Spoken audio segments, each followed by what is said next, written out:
Alright, welcome back to another episode of Game Crafters, where today we're going to continue working on the menu system for the main level. So, before we begin, if you enjoyed today's episode, please leave a like and subscribe for more. Alright, so, we're working on trying to get the pause menu system all set up and nice. So, we need to get the next set of menus going. And the best way for us to do that is simple, really. So we need to have the restart menu. That's what we're going to try to do first. We're going to duplicate the backdrop here. Name this to this. And just need to figure out where exactly we want certain things to be. Alright, so we definitely do need to get a wall system set up. And that part's simple enough. So just duplicate this. Bring this down over to, where the hell am I? Not here. The walls. And we'll just name this to regular old wall for now. So, we already have the menu system pretty much already set up to an extent. We just got I also did a little adjustment to the S here. I feel like this is a much better looking S than what I had before, without having to make it look like a 5. So, yeah, that's what we did. Anyways, so let's hide this for now. We're going to go on ahead, and for starters, make an Are You Sure instance here. I don't know where exactly all this needs to be, but we have pretty much everything we need for this. Just put that all where it needs to be. Maybe not there. Maybe, what was it, -1? Yes, -1. So we got our A, now we gotta get our R wherever that is. And yes, I know the text thing is the better option, but this is unique to the size that we want to try to make it replicate. And that's what we're doing. Are you sure? I wonder if I should also have it set to where it... Nah, I mean, that's a little bit too much. Yeah, we'll see. We'll see what happens. There's my O. Here's my U. And it's not going to be this size exactly, but I'm going to make sure that I have this... where's the S? I got to look at the letters down below and not the other parts. Are you sure? And we're going to have 2 of these, so we could just literally just replicate this. And now for the E, that's over here. That's not where the R is supposed to go, you fool. Scroll it into here, you idiot. And in order. Alright, now is this where we want that to be? That's 4 in that direction. I guess technically speaking, we wouldn't be able to do this unless this was separated by 2. Or 3, I should say. That might work if we do it like that. Let's see, that's 5, and that is also 5. Perfect! Alright, now I need to grab all of you, move you down, or maybe not move you down, move you in the middle. And the middle should be even with that. And I think the middle is here. Let's see. Ah, yes, there's the middle. Has everything pretty much there for us right where we need it. So now we gotta bring it down to scale. I can't really do this because it'll make everything else smaller, so let's see. 75. 75 seems like a good size. Ah, yes, good. Great, fantastic. Whoops, I meant to press D. And now we just gotta set the walls up here, where we think we want them to be set up.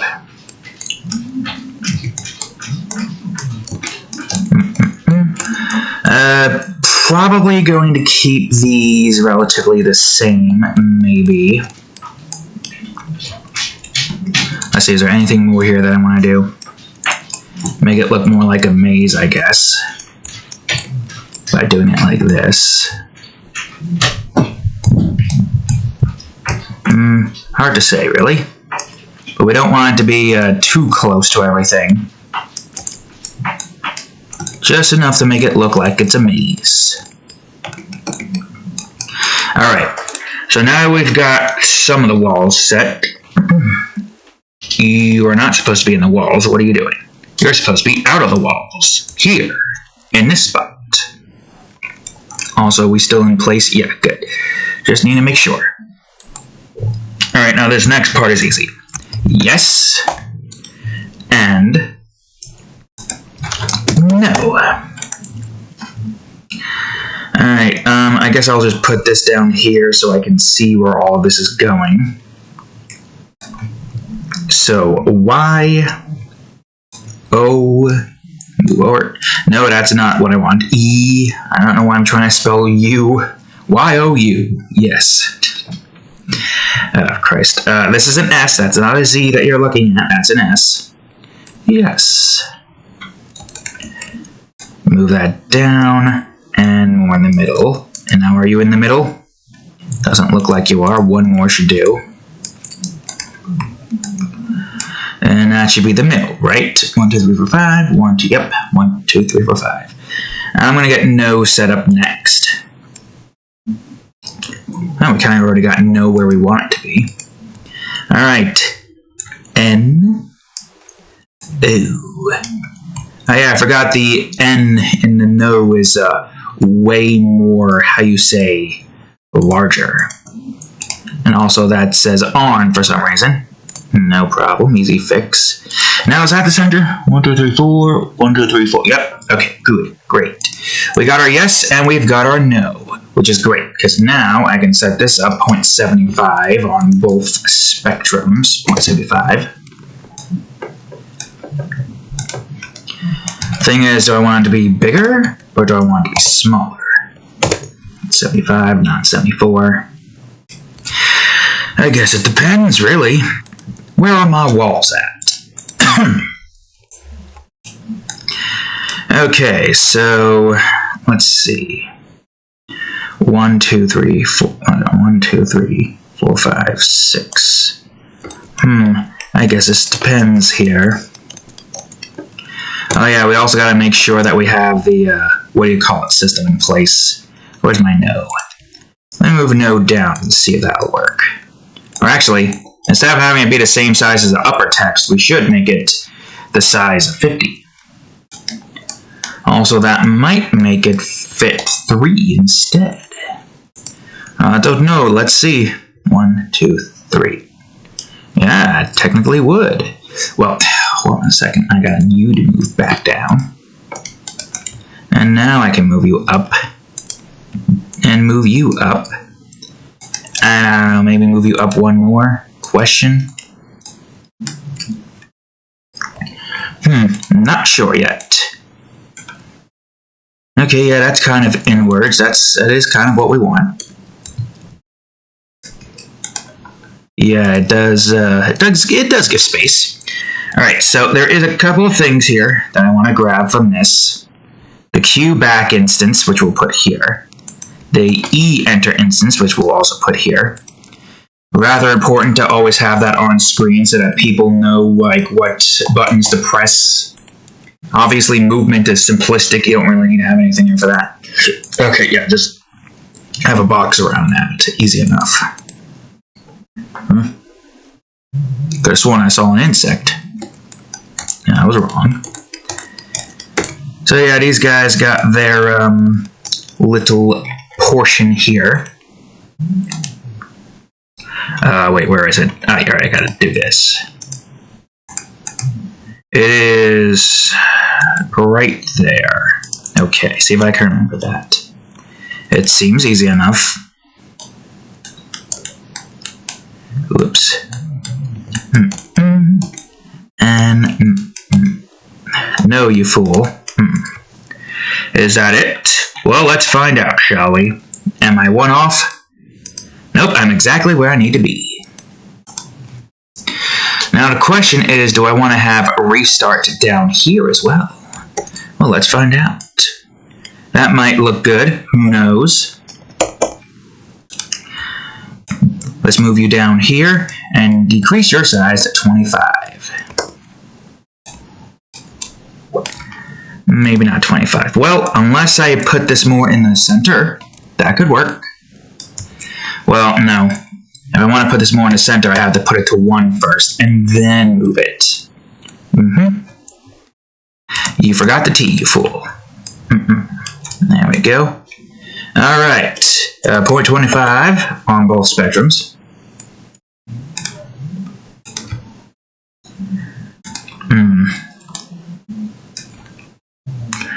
Hold on a second. Back to 1 for a quick second. What if I move this here instead? Alright, 0.25. What does that look like? Okay, yeah, that's better. That's way better. More centered. Why are those fine, but that's not? Despite the fact that it's the same size, I have no idea. But it's fine. Alright, so you've got your restart, and you've got your, well, essentially the quit menu as well. Quit menu is kind of like already pretty much set here because of this. Wait a minute. Well, I can grab these like this and just move it out like so. Whoops. Yeah, and that means we could just put the player's little marks over here. So I'm going to duplicate this, call it 1. Put the player's marks here. And let me reduce this and see where everything is at right now. Let's see. So we got the top, we got the option stuff, we got the extra stuff down below. We got the Q and the E, which technically should be underneath everything then, if that's the case. And now we've got our other bits of player marks here. 1 here and 1 there. And we'll call that one 2. And move that up here. Alright, good, great, fantastic. The only thing here that we need to do now is just do some stuff with this part of the menu here. Yeah, sure, why not? Get a little maze system set up here. Have it basically copy both sides. On both sides, I mean. You know what I mean. Then after we get all this menu system set up, because there's still like one more menu system that we have to do, and that requires us to actually get to the point where we are building the entire system. You'll see what I mean soon enough. Alright, so I need to go over to, where was it, manuscripts? Ah, yes, the pause menu. Alright, so this one's going to be interesting. Gotta wait for this to do its thing, load, which is going to take some time. Come on, you can do it. There we go. Alright, we're here. Good, great, fantastic. Alright, so that's just getting the main menu stuff set up. What we need to do now, in here, let's see. Okay. I need to add in, okay, so that's the main menu stuff. So I need to get a, whoops, that's not what I wanted. That's not what I wanted at all. Public game object, restart menu. Boom. We can go ahead and put that in there. We also got other player marks there that I gotta put in. This is gonna be a large S script, but that makes sense considering the way we have our little restart menu set up.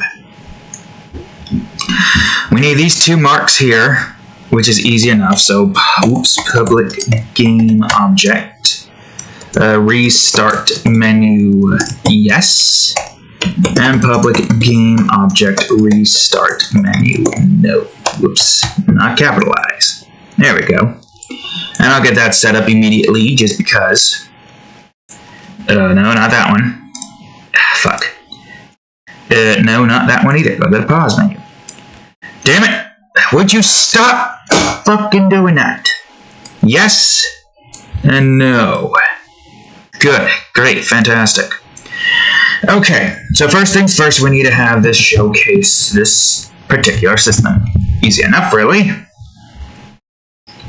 So let's see. That's the main menu selection visible. So now we need to restart selection visible. I did say selection, correct? Yep. I should call it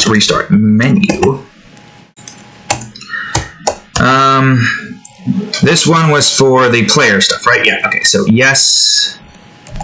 Basically just do the same thing that we have with this, only change it to match menu 1 and select 0. And in this instance, we just gotta do restart menu yes. Same thing here, restart menu yes. And now, of course, we got no, which is 1 and 1. This is another thing that's going to be important to do. Restart menu no. And hopefully, yes, good, great. So that's no, and that's yes setup. So that helps. Now we need to have the reset, menu visible. Same thing as this, easy enough. Change this to 1, and change this to restart menu. I meant not reset, restart. Restart menu. Okay, good, great. So we've got that set up at least. Alright, good. So now we gotta do essentially this particular main menu system movement. Alright, so let's see. We got restart over here, which in this instance needs to make menu equal 1. Whoops. And selection equal 0. That's not what I wanted. As soon as it goes on ahead and selects it, it moves the menu to 1 and then has selection go to 0. I have the input there to make it so that that doesn't become an issue. And this stuff only occurs if menu is equal to 0, which is what we need. Now we need to go on ahead. Let's see, where is it? Here. Restart menu input, you fool.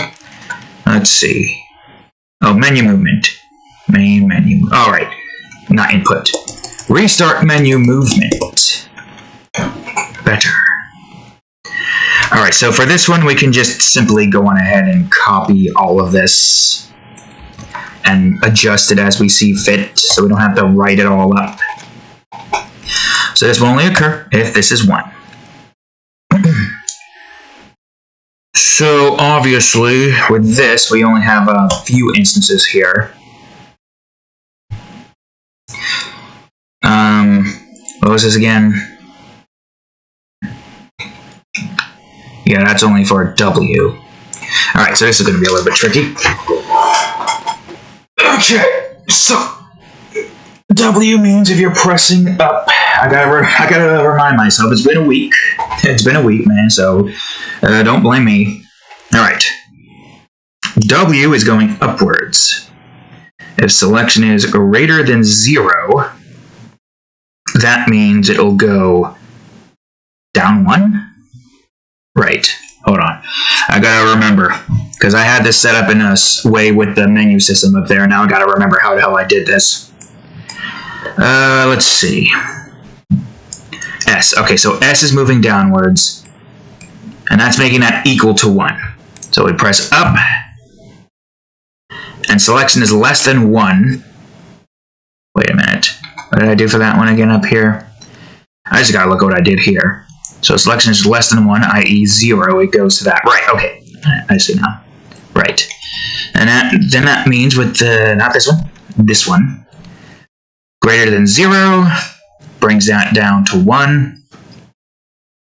In other words, if it's 1, then it'll just go to 0, no problem. If it's 0, it'll go back to 1. Same thing with the selection in this instance. Let's see. Selection's gotta be less than 1.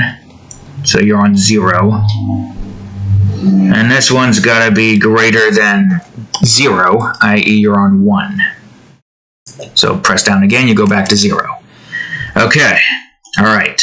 Hopefully I can remember that for all the others, but it's fine. Alright, let's see, there's back out, which we are going to need, but we don't want to do that.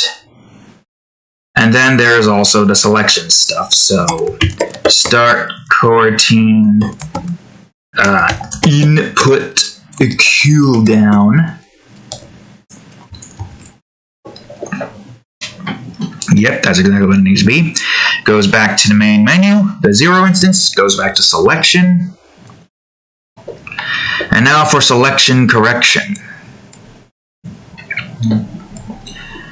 Let's see. For this one, I'm not sure. We do need to have selection correction. But how is this going to be set up? Right, Cadillac? So if it's greater than 1... Wait. If selection is greater than 1... Wait, did I... No, 3. If selection is greater than 1... and make it equal 1. If it's less than 0, make it equal 0. On the off chance it goes back to certain numbers. Alright, well in this one we don't need that. Actually, how do I want to do this? Because I need to be able to access the fade transition stuff. Let's see. Transition. Okay, right. Static bool transition. Okay, so that's easy enough. This one, we guys just gotta change these to yes and a no. And do this. Alright, so that means that you need to be going back to 0 and 0. And do that, of course. And you need to do fade transition dot transition equals true. And just like what the player does when it's in its dying moment, that equals true. Then it does the scene restart, which is going to wait for 0.3 seconds. Okay, so I'm going to need to make sure I have the scene loading stuff set up here. But I need to set up a coroutine here, which will make cooldown equal true. That will change. We could just have it start the coroutine, and then we'll have all that down there. Start coroutine, restart scene, like so. Go all the way down here. Whoops. Scene restart. The IE numerator. Restart scene. Boom. The boom. I'll basically do what we did here. We'll go on ahead and get the scene manager stuff set up from the player thing in a minute. Let me just go on ahead, cut these out, and put them here. I should make cooldown equal this first, which will do that. Now let's go over to player real quickly and just get scene management in here. Boom. And there, now we have our restart sequence.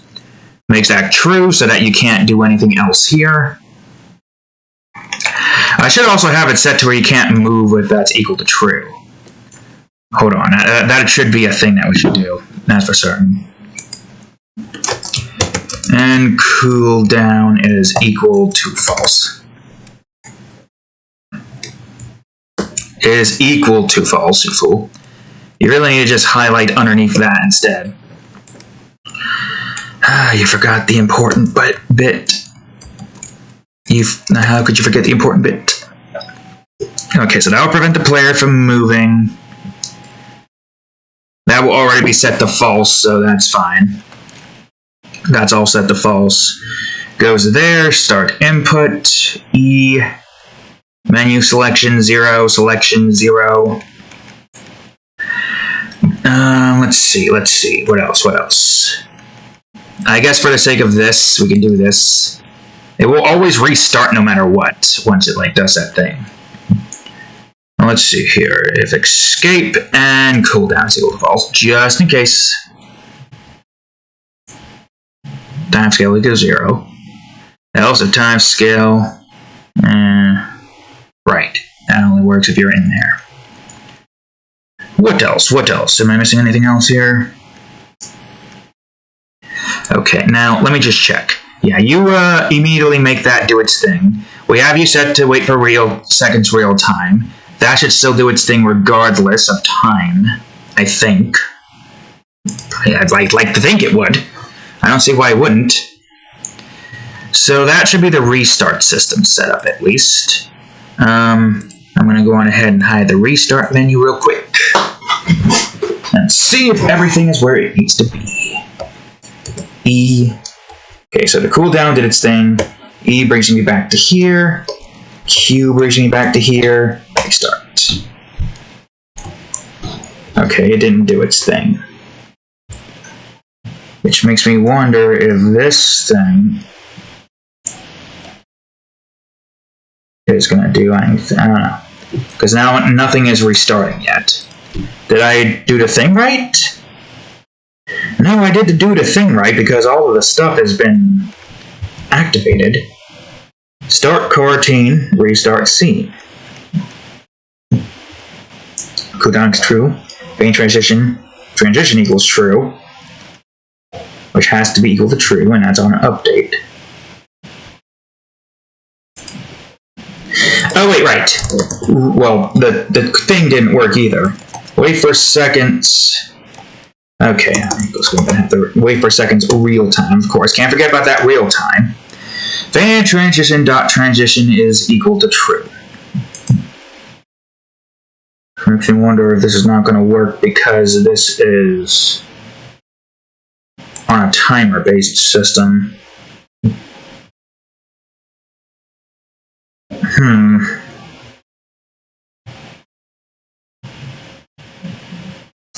Yeah, transition equals false. This component don't render. Is that on a timer? I don't see why that would be on a timer.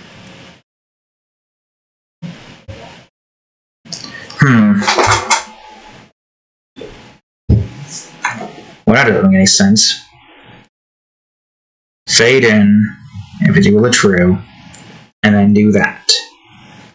Well, let's see if it even restarts, at the very least.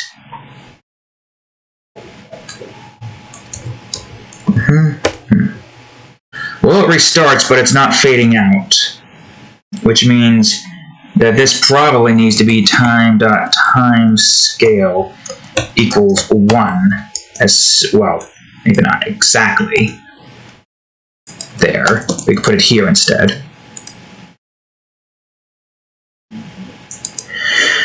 Okay, let's see. Pause, restart. That's going slowly. Why is that going slowly?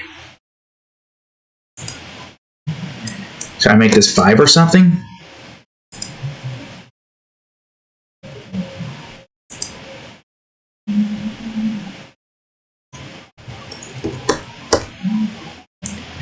Yeah, that's just going very slowly. I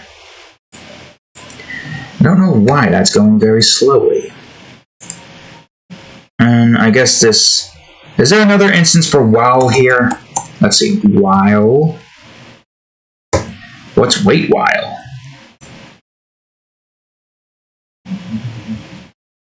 Oh.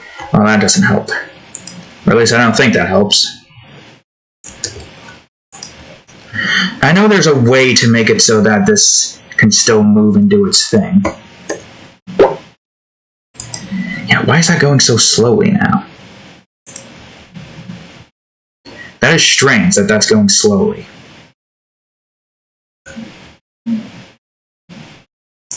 Because it works just fine if there is a... What the hell? It works just fine if there is, I don't know, say like a block of lava. That's just, freaking Christ, right over here. Doing its thing. I mean, we get hit by that lava block, the thing fades away, right? So why is that not fading when that does its thing? Yeah, that is weird. Why is that not fading quickly in this instance? What makes this thing do its thing? Alright, I'm going to just restart real quick. I don't get it.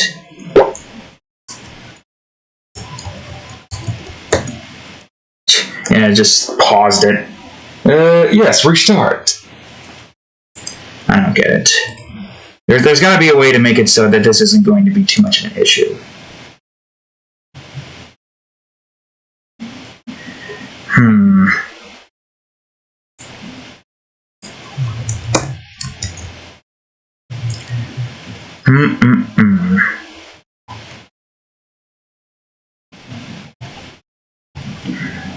I mean, we have it set up to here like this for a reason. I still don't understand. How do I get this to times time.delta? Maybe that's the reason why.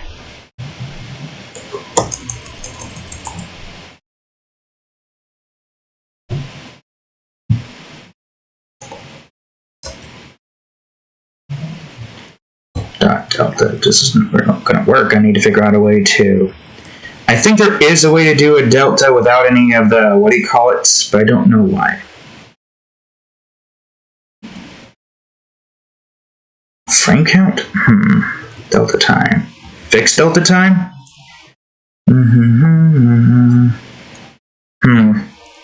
Captured. I'm going to see... Okay, I'll be back real quickly. I'm going to see if there's something here that I'm missing. Okay, so from what I've looked up real quick, like, the thing I'm looking for is unscaled delta time, which is probably something we want to have regardless, in order to make it so that... I fucked that up. Give me a second. Delta time. In order to make it so that that doesn't need to have that there be affected by that. I still don't know why it's going slow, though, which doesn't make any sense. Oh god, everything is bright for some reason. Wasn't there something about, like, auto light correction or something that we can just turn off because we don't need that? I don't know, there's something about it just, for some reason, going brighter than it needs to. I gotta figure out a way to, like, remove that. Yeah, there it goes again. Stop being bright. I don't need you to autocorrect. Stop trying to autocorrect. I still don't know why that's going so freaking slow. You are not consistent at all. Why are you not consistent? The player activates and you're just fine. But this one, oh no. You don't want to work without problems, huh?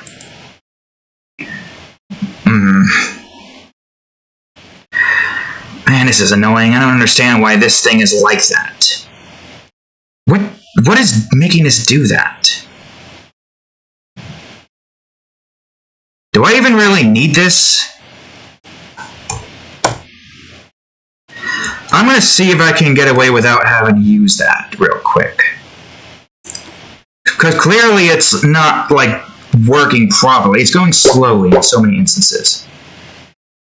Now, that one went fast. I mean, it's supposed to go fast. I see. So it's just making it do that.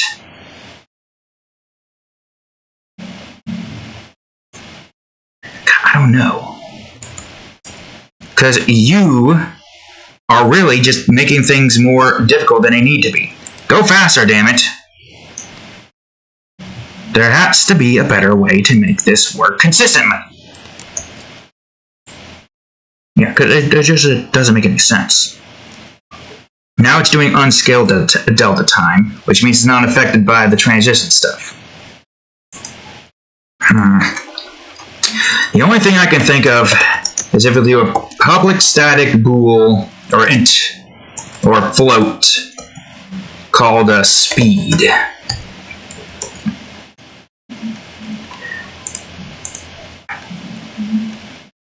So we just have this take speed, whatever the speed is, which in this case is 0.5. So speed equals 0.5f.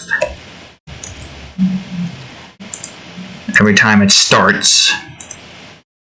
Only affects that because for some reason that really causes problems. So fade transition dot speed. Let's try 2f just because.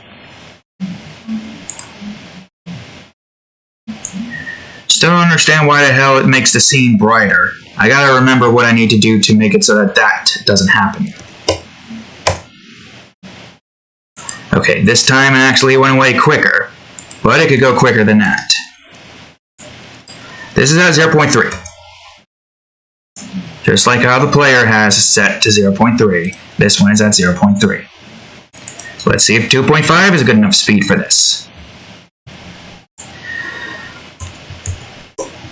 Yes. Not fast enough. Was it 5?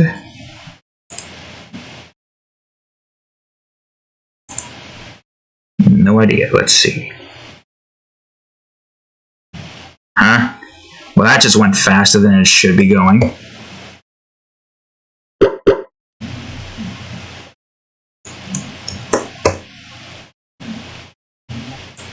That's weird. I really gotta figure out why the hell it has to do that. Is there a light here? Render? Light? No idea. It's fine. It's whatever. We'll figure that out soon.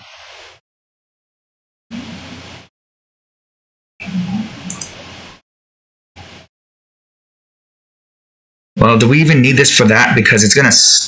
It seems to work just fine without that. Maybe that... Huh? What do you mean, error?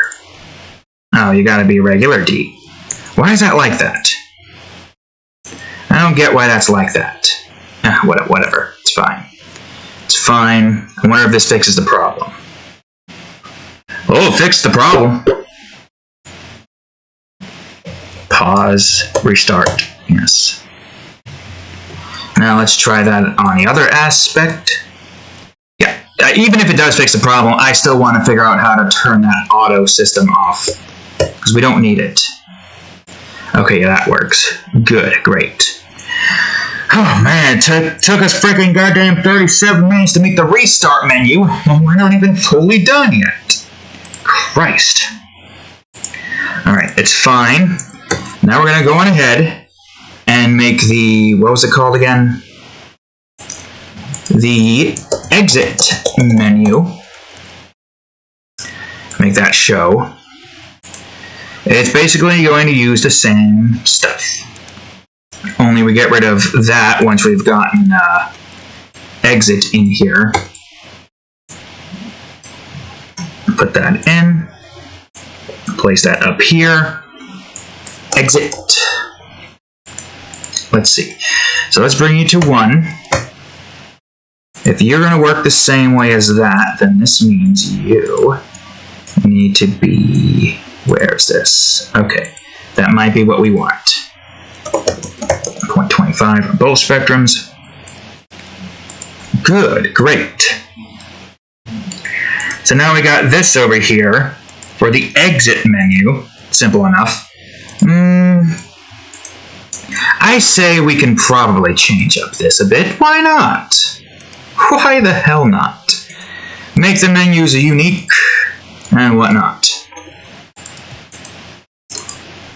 Question is where all the menus go. I don't know. We'll see. So right now I need to move. Can I fucking grab the ones I want to move? I want this to be slightly different, like so. I want this to be like this. I guess technically we didn't need to move it twice like that.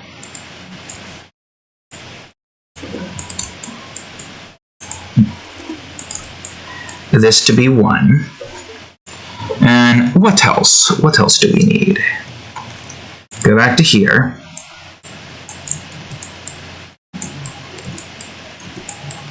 And then we do something like this, mayhaps.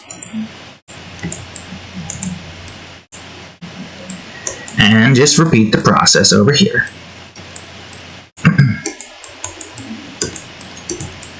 Well, so far so good.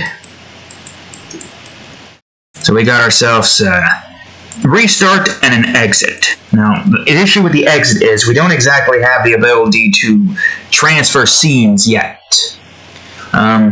Since obviously this has to take us to probably a loading screen. We'll figure that out when the time comes.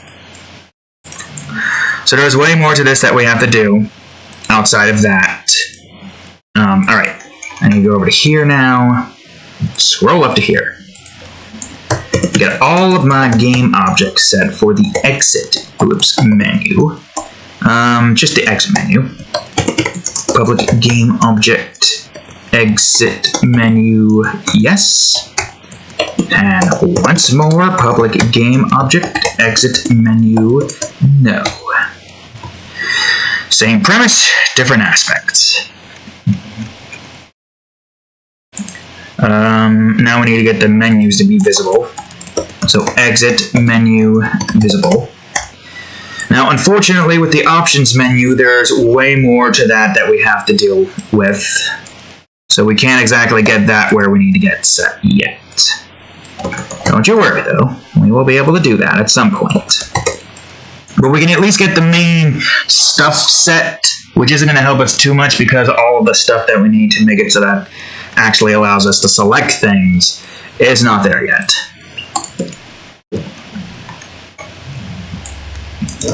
But I can at the very least get some of it set up. Alright, so exit menu, yes. Can I copy that like that? No. You can't copy it like that, unfortunately, so just do this. Just type exit on both spectrums. There we go. Same thing here. Move this to 3. Move that to 3. As our little player marker instances. And essentially, we just gotta copy all of this.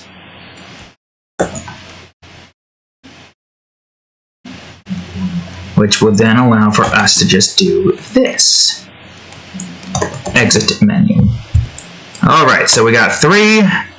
This is fine as is, same as that. Same with this. Then we got the selection instance, that's also fine. The start coroutine instance. Well, that just restarts scene, which we do not want. We don't exactly have the ability to do that, so as it stands currently, that's not going to let us do anything. But this is fine. The selection menu, well, I guess what we can do is have a start coroutine set to exit level. Or do I want to call it exit scene instead? I'll call it exit scene instead. We don't have an exit scene instance. What I can do here, at the very least, for an exit scene, enumerator, oh wait, exit scene. Whoops. We can at least get this set up. Exit scene.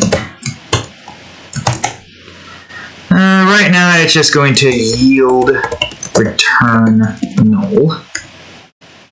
We're going to have it set up a debug.log and just have it say set up exit function.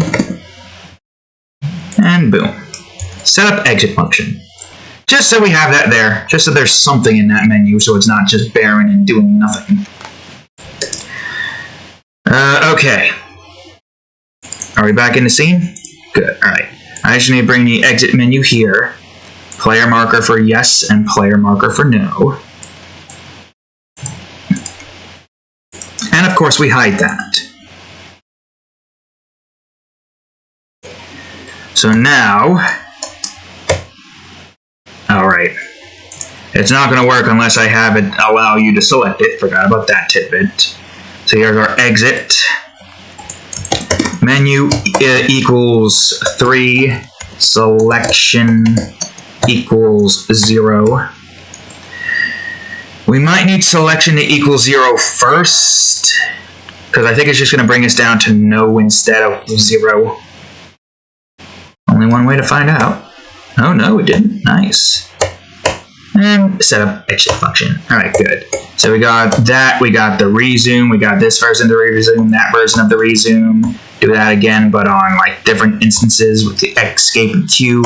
Options is not set yet. Restart is basically that. Down, up, E. Same with the exit, even though that's the same thing, so that doesn't really do anything. Can't exit yet. So we got our restart, got our exit. And the menu stuff is still there. You can see the difference between the two. I I'd say, hold on, actually, I'd say for those particular instances, let's see, that's the main menu. Instead of making selection equals 0, I'll have it equal 1, and I'll have this equal, where is it, 3. Same thing with this, make that equal 3, and make this equal 1. Because technically, that makes more sense if you want to, like, you know, have things be relatively normal in the way you exit out of the menu system. So as soon as I press Q, as soon as I press no, brings me back here. As soon as I press no, as soon as I press Q. Oh, I forgot to change the Q. As a matter of fact, where's the Q? Oh. Wait a minute. Alright, the selection stuff. Well, that's an easy fix. We just have that set to cooldown. On both instances, even if it doesn't matter. It's only there to ensure that it doesn't break somehow if it like gets out of scene. I'm hoping that works. I don't see why it wouldn't. That line of code runs first before selection, so it should go back to there.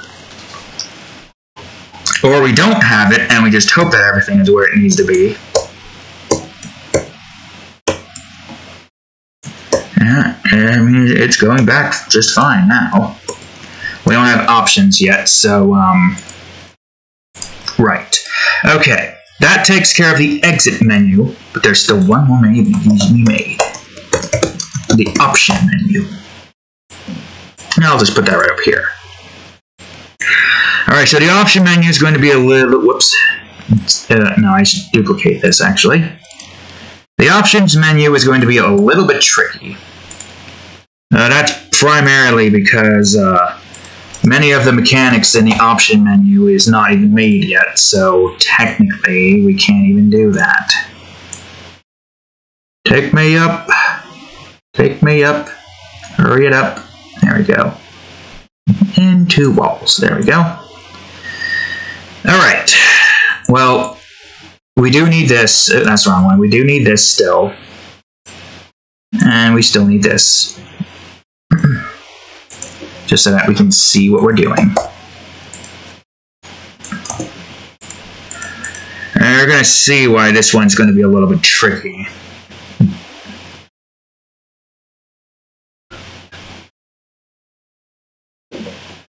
Let's see. Okay, let me go on ahead to the main menu. I'm going to go on ahead and grab the options instance here. Again, that's the wrong key. Don't know why I'm pressing D for some reason. And I'll put that up here, but at 0.75 instead. There we go. Make the wall back to this. Now that's set. I just gotta build out the fuck. I keep doing this in the area it's not supposed to be in. Get out of the walls, you fool. No, don't select that. Damn it! You fucking idiot. I think we only have 4. 1, 2, 3, 4, 5. Oh, that probably would have been fine. Maybe, I don't know.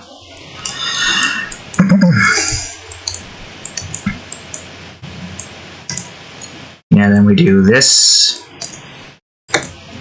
Make it look like a microchip, actually. Yeah, sure, why not? It should still work because it's an uneven number.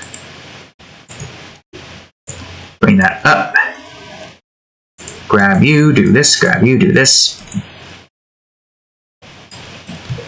The only thing that options does in this one, it allows for you to change the sound effects, the background music, and initiate color blindness mode. Other than that, we don't really need anything else. And in this one, it's left and right to move it. Or do we want to have it be enter instead? Sure. Okay, first things first, I need to make some stuff, so I need to make SFX. Easy enough.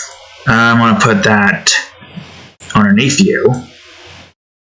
Let's go to my letters, and let's build out S, F, and of course, X. Now this particular stuff can't be made fully yet. It's going to require something else to make this work. You'll see what that something else is soon enough, but for now, there's our SFX. Now we gotta create a BGM, background music. So B, G, move that over, and M. That's not where you're supposed to go. Scroll into here, you idiot. Good. Again, I'm not sure how this is going to work. Are you centered? Not quite. Although I don't know what the hell is centered with the way this is. I guess the best way to check is to see where the hell this is at. That's 2, that's 3. That's 2 again. Oh, wait a freaking minute. Of course it's not right, because this is not where it's supposed to be. Am I in the middle right now? I think that's the middle? Yeah, okay, there we go. SFX, BGM. I am surprised that that actually works. Although I guess if it's odd numbers, it shouldn't really not work, right? Alright, color blind mode. Although I don't know if I want a CBM. Do I want to call it CBM? Colorblind mode? Will people know what CBM means? I mean, I guess if they click on it, they're like, okay, what does this do? Everything's turned grayscale and has symbols on it. And they're like, oh, CBM means colorblind mode. I see, CBM mode, colorblind mode. I mean, I would like to think people would understand the acronym, but we'll see. I mean, damn it. Most people see this and they're like, oh, hey, SFX, that usually means sound effects in games. BGM usually means background music in games. And there's probably going to be some people who are like, well, then what does CBM stand for? And click on it to find out, and you got yourself colorblindness mode. There's more to it than just these letters here. Way more. You'll see soon enough. And now we just simply need a back. Whoops, that's not what I wanted you to do, you fool. Now we need this to allow us to back out of the menu. Oh god. That looks a little bit off, but it's fine. This will all be moved soon enough. So yeah, why does that look off? Wait, why does that one look off in particular? Have all these just managed to not go under? Wait, why is the A going back? Wait a minute. There's something isn't right here. Why is the A the only one going back? A, what did you do? Where are you at? What? And how are you like that? Why are you back? What? I don't understand. Because not all of this is back, but why is the A the only one back? That doesn't make any sense at all. You know what? It's fine. It's fine. Okay, so there's all of our options. I guess we just gotta change the size of all of them. So, like, what, 5 maybe? Is 5 too much? It might be. But let's move everything around and see. Now remember, we gotta have some space in between some of these. So chances are we might have to get this to be even smaller to allow for us to set up our space. Let's see where the wall's at.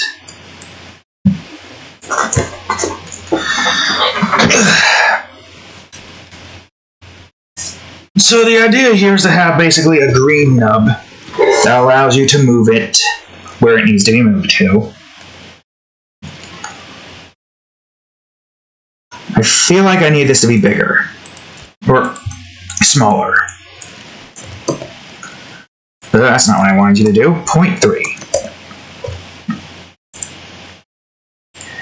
Or 0.25 maybe.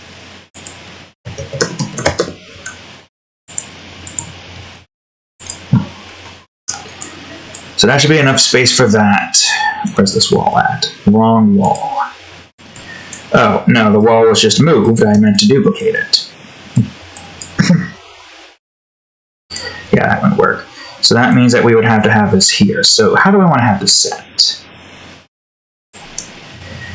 I'm also going to have to figure out how I'm going to have this be where it needs to be moved to. Now, let me get the player marks in, actually.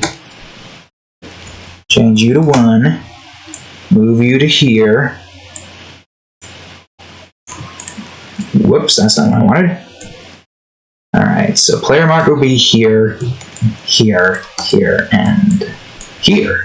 Coincidentally enough, that's actually quite good. No, you idiot.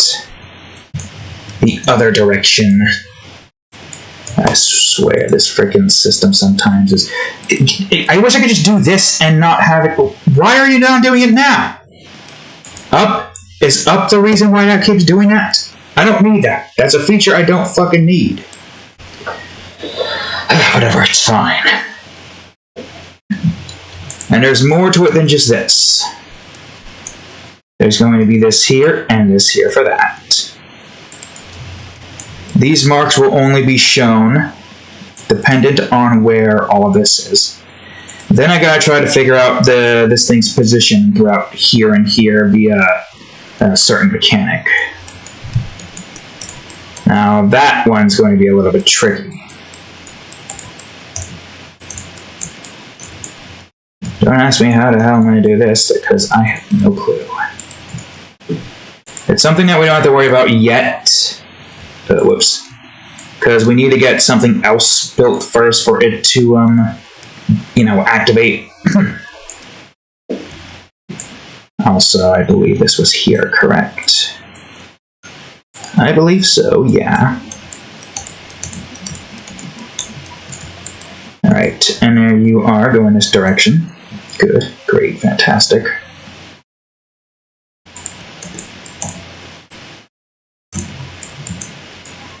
And we got the back instance in its own thing, but only in its own thing right here. These will always be shown. There's also another instance of player marks that I need to have set up here. So these are always shown, but they will change their positioning depending on what number the global sound effect and background stuff is at, which at the moment we can't do anything with yet. Not yet. Soon. Right now I'm just getting the menu system set. Alright, so now I need off. I mean, if you see something that says CBN with a toggle of off and on, I feel like you would pretty much have some idea that, yes, what this is definitely color blindness mode. Also, I like the idea of just having it say C. No. Okay, well, I guess that's fine. I like the idea of it just saying CBN. It seems more official for some reason. It keeps things neat and contained into one little menu system. Off, on. Again, easy enough. An O and an N. Which makes things here a little bit different, but it's fine. Now is that centered? Forward feet, yep. Seems like no matter what, that can usually always be centered, which is great. Alright, so now that you two are set, I need you to be 0.25 each.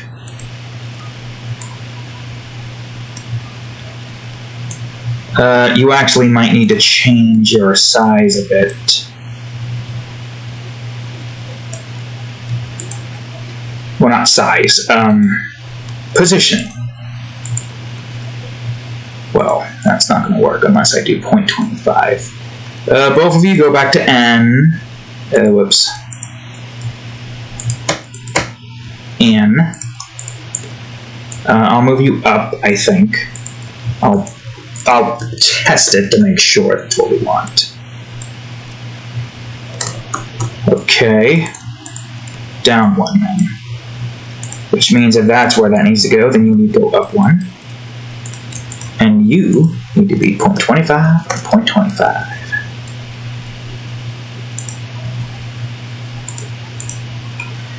Question is, do I want this to be here?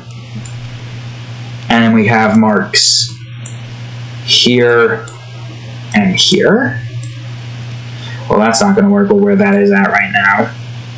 So maybe we just get rid of these and just have these go back to the other one. Make you 1, make you 1.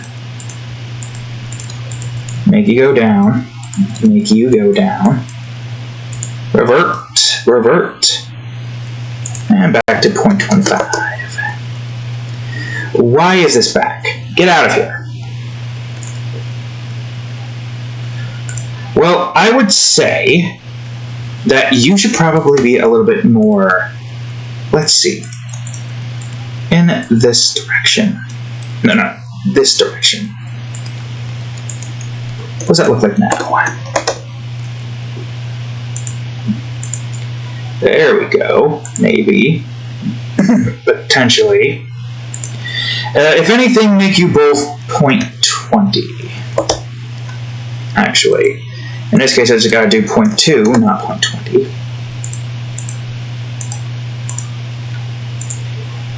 Delete these to give more space. And I guess we'll delete this so that this looks cleaner. I prefer you on this segment. Do I want to have something here? I guess. Yeah, sure, why not? Alright, so we need to do something special with this. Some symbols and whatnot. Don't know how this is going to look.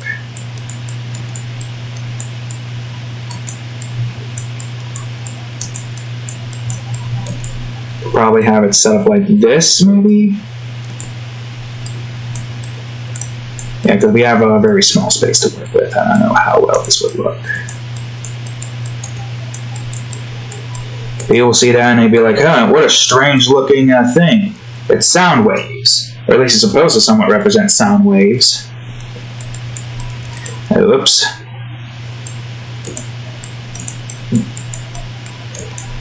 And this is supposed to look like an eye.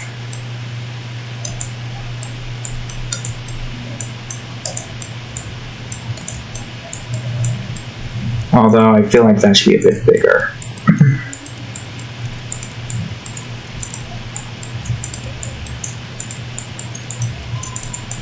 Oh, it could also look like speakers if you wanted it to look like it's speakers. I mean, double purpose, am I right? We got either eyeballs or speakers. Also, is this even? I was not paying attention. 1, 2, 3, 4, 5. 1, 2, 3, 4, 5. But having it longer, it looks more like eyes than it does anything else. Could look like speakers, could look like something else.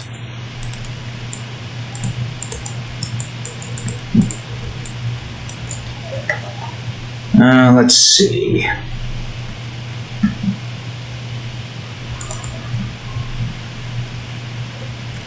I guess that's fine. Unless I want to make this bars instead. But what are people going to see with bars? That's the question.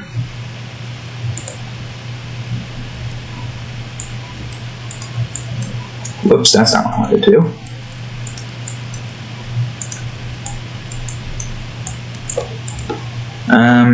Maybe not have that here. Maybe we can move these. Nope. Maybe we can. Nope. Oh, Christ. Okay, then. No, again. Select the thing I want you to select, damn it. Or better yet, move that here instead. Then move that here. And hopefully... Good. Move these here. Or move that here. And have that go into here. Maybe have that go down here. Have that go up like here. Just looks like, what do you call it? Should I just make it look like bars all around instead? I feel like bars is way better. Maybe we'll make that this instead. Actually, another idea. So it sticks with the maze format. Oh wait, I gotta delete that. And this can be a little bit more opened up. We make it look like there's two bars. Bars from the bottom, bars from the top. And we got speakers or eyeballs, depending on who you ask. This kind of has to stay here regardless, though. Unless I want to have this move in one more.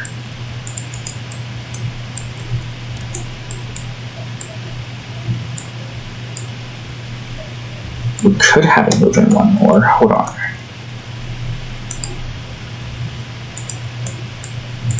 And have that kind of just... No, not that one.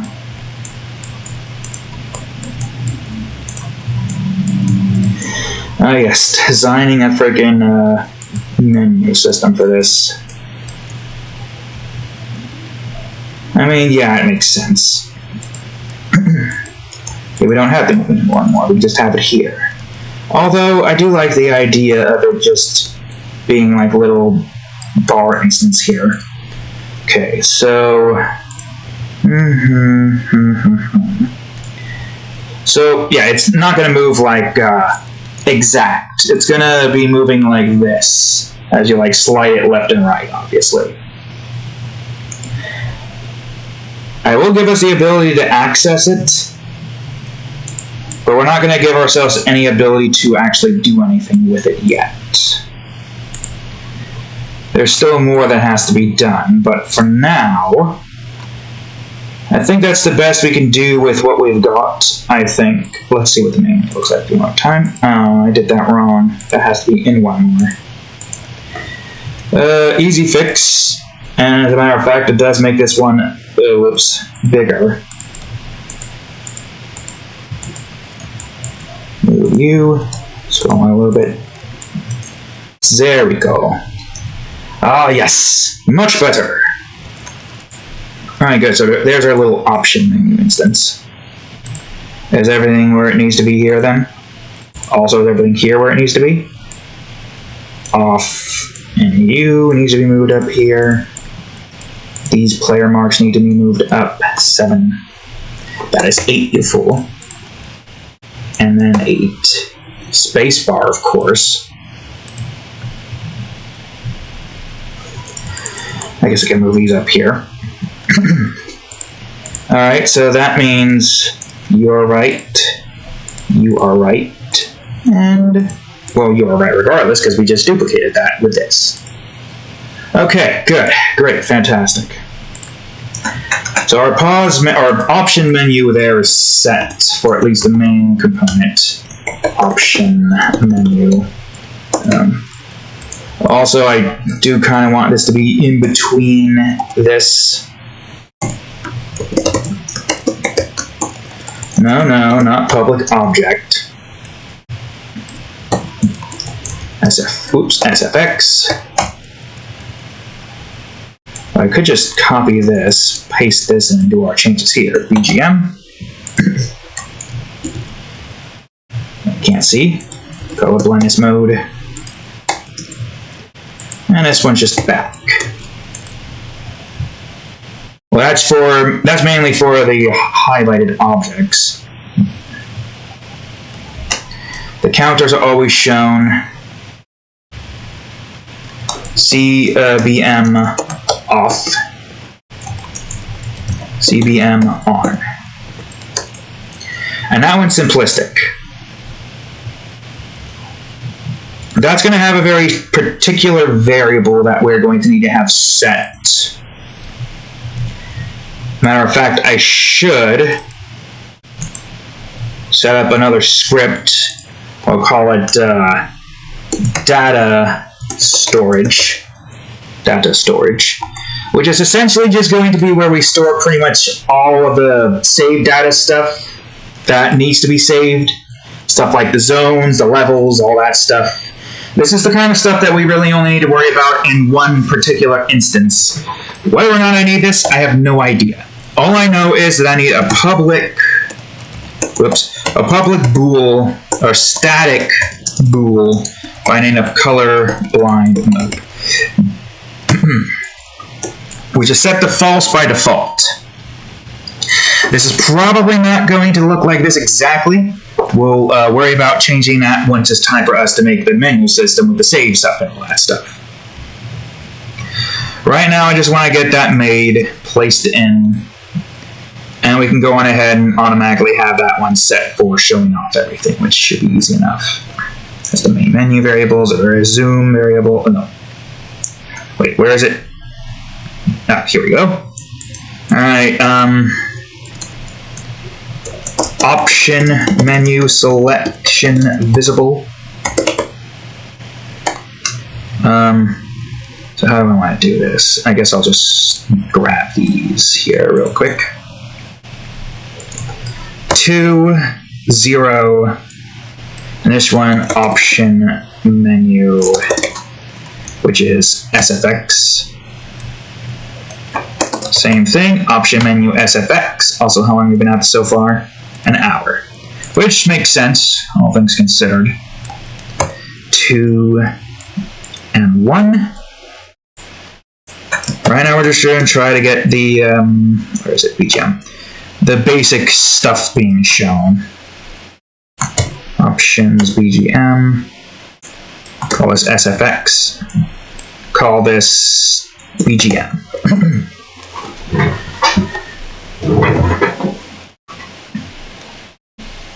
Yeah, I'd say all you would really need to do is just go there, press right and left, and it'll allow you to move the thing. Only the X will be necessary for one department. You'll see soon enough what that department is. Now we got code blindness mode. Let's call this CBM. Oh, also make this 2 and CBM. And now we need back. Make this one 3. Back. Back. And of course, there is still technically one more thing here that we need to do. CBM off. So this one doesn't need a selection. It just needs to make sure that data... Or should I name this just data instead of data storage? I'm not sure. I think there's more that has to be done with this. Let's go back to here real quick. Change... Wrong one. Change... Well, right one, but wrong instance. Change that to data. Exit. What? Excuse me? Okay, just delete that. I don't know why that's like that. It's fine. It's fine. Data has everything we need. Well, not data storage. Definitely not that. Don't know why that did that. Data storage. Yeah, it'd be easier to just call upon that for data. I think there's more here that we need to do, but data color blindness mode is equal to true? I think. Let's see, CBM off. CBM off. If it's true, it brings that on. Well, I guess no, it has to be false.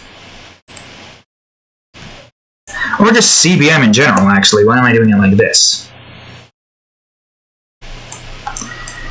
Yeah, we can even do it like this. We got on, and that showing the same instance. And this one is on. Correct? Options menu CBM off, option menu CBM on if it's false. True, false. It's on. If it's true, false, true. Got it. Okay, that's that for CBM on, off, or on and off. And one more thing that we need to do now, which is just get the option menu to show up.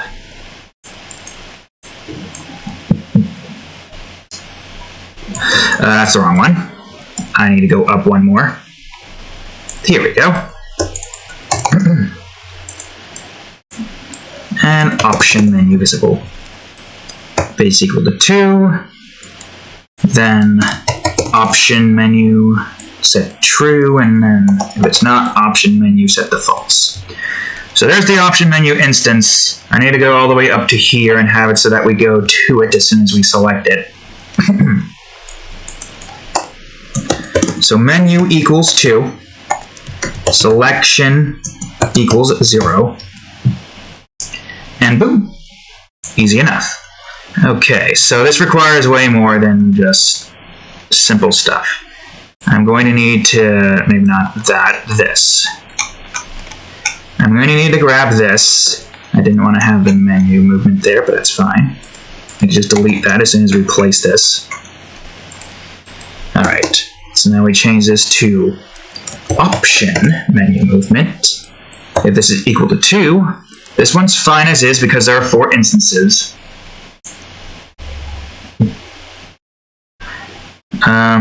That one goes back to 2. This does not have the time scale revert back, obviously. That has its correction instances. Okay. So this one requires way more than just, that. We have to basically have 2 instances here that we do not have yet. We got to get right in here, and of course selection is equal to 0. Cooldown doesn't necessarily matter too much.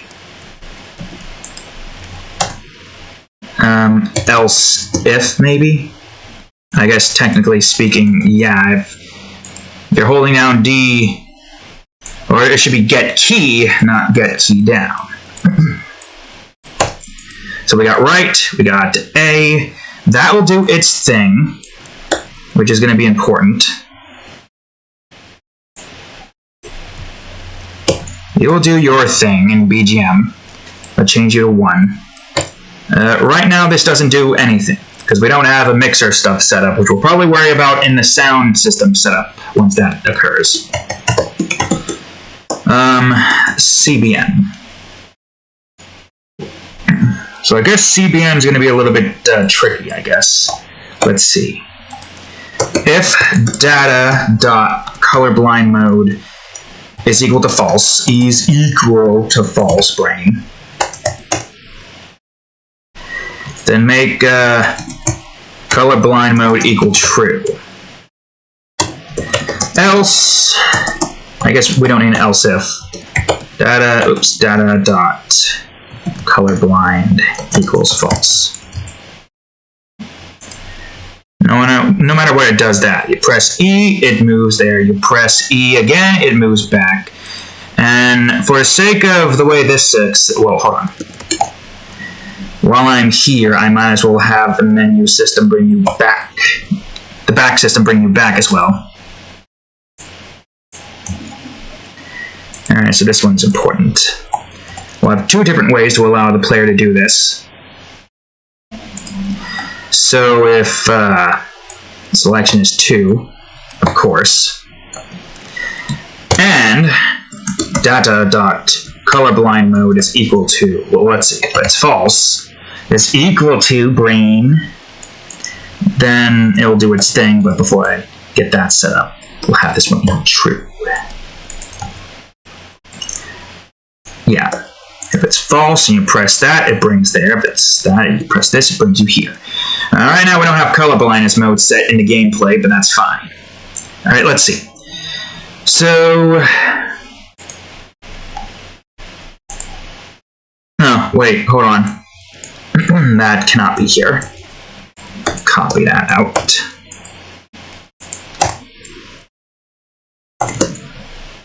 CBN-E press and CBM-DA D/A press. Sure, why not? So that way we have two different ways to activate this. We technically don't really need cooldown for this one, technically speaking. But we'll leave that here anyways, just because. So yeah, we got this and we got that. I got options, the menu bringing you to option. I've got the selection instance for that set. I think I just need to bring all of this over into here now. So there's our option menu. And the marks is pretty easy. 2, 3, 4, and 7 for off, I think that is, and 8 for on, right? 8 is on, this is 8, good. These two stay as is, because they will always be there. Sleepy cat. At first I was thinking press X and then that has that show, but I feel like just having these here to showcase where everything is at immediately instead of having to press X is way better than just having it set to where the player is the one who constantly always has to be on the screen. I mean, you know how it is, right? Sacrifice realism for nice looking system setup. So we don't have anything set here or here, but we have this at least. Press E and we can do that. Press E and we're brought back. Q, we're brought back. BGM, SFX, at the very least have some systems set. Those two can't be moved until we can at the very least get sound effects mixer set. And this isn't going to matter yet until we can get all the symbols and stuff made for that. But that's fine. For the most part, it seems as though that the pause menu at least, is finished. And we even got a little data instance. This might change though. I don't know, I have to look back on certain things, but as it stands right now, the menu system is complete. And it only took us an hour and almost 23 minutes. Yeah. Okay, so, we're almost done, but not yet. So first things first, the clone. The clone is going to be a little bit more tricky, and it's going to require way more work to get done.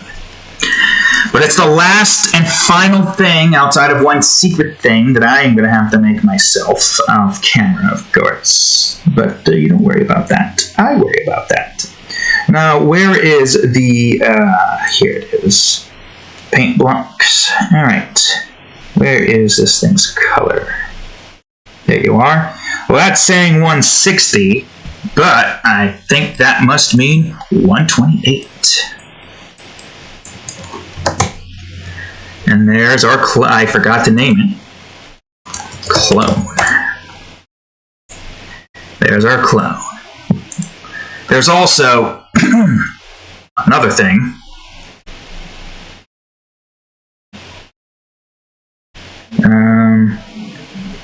Yeah, it's basically just the same as that.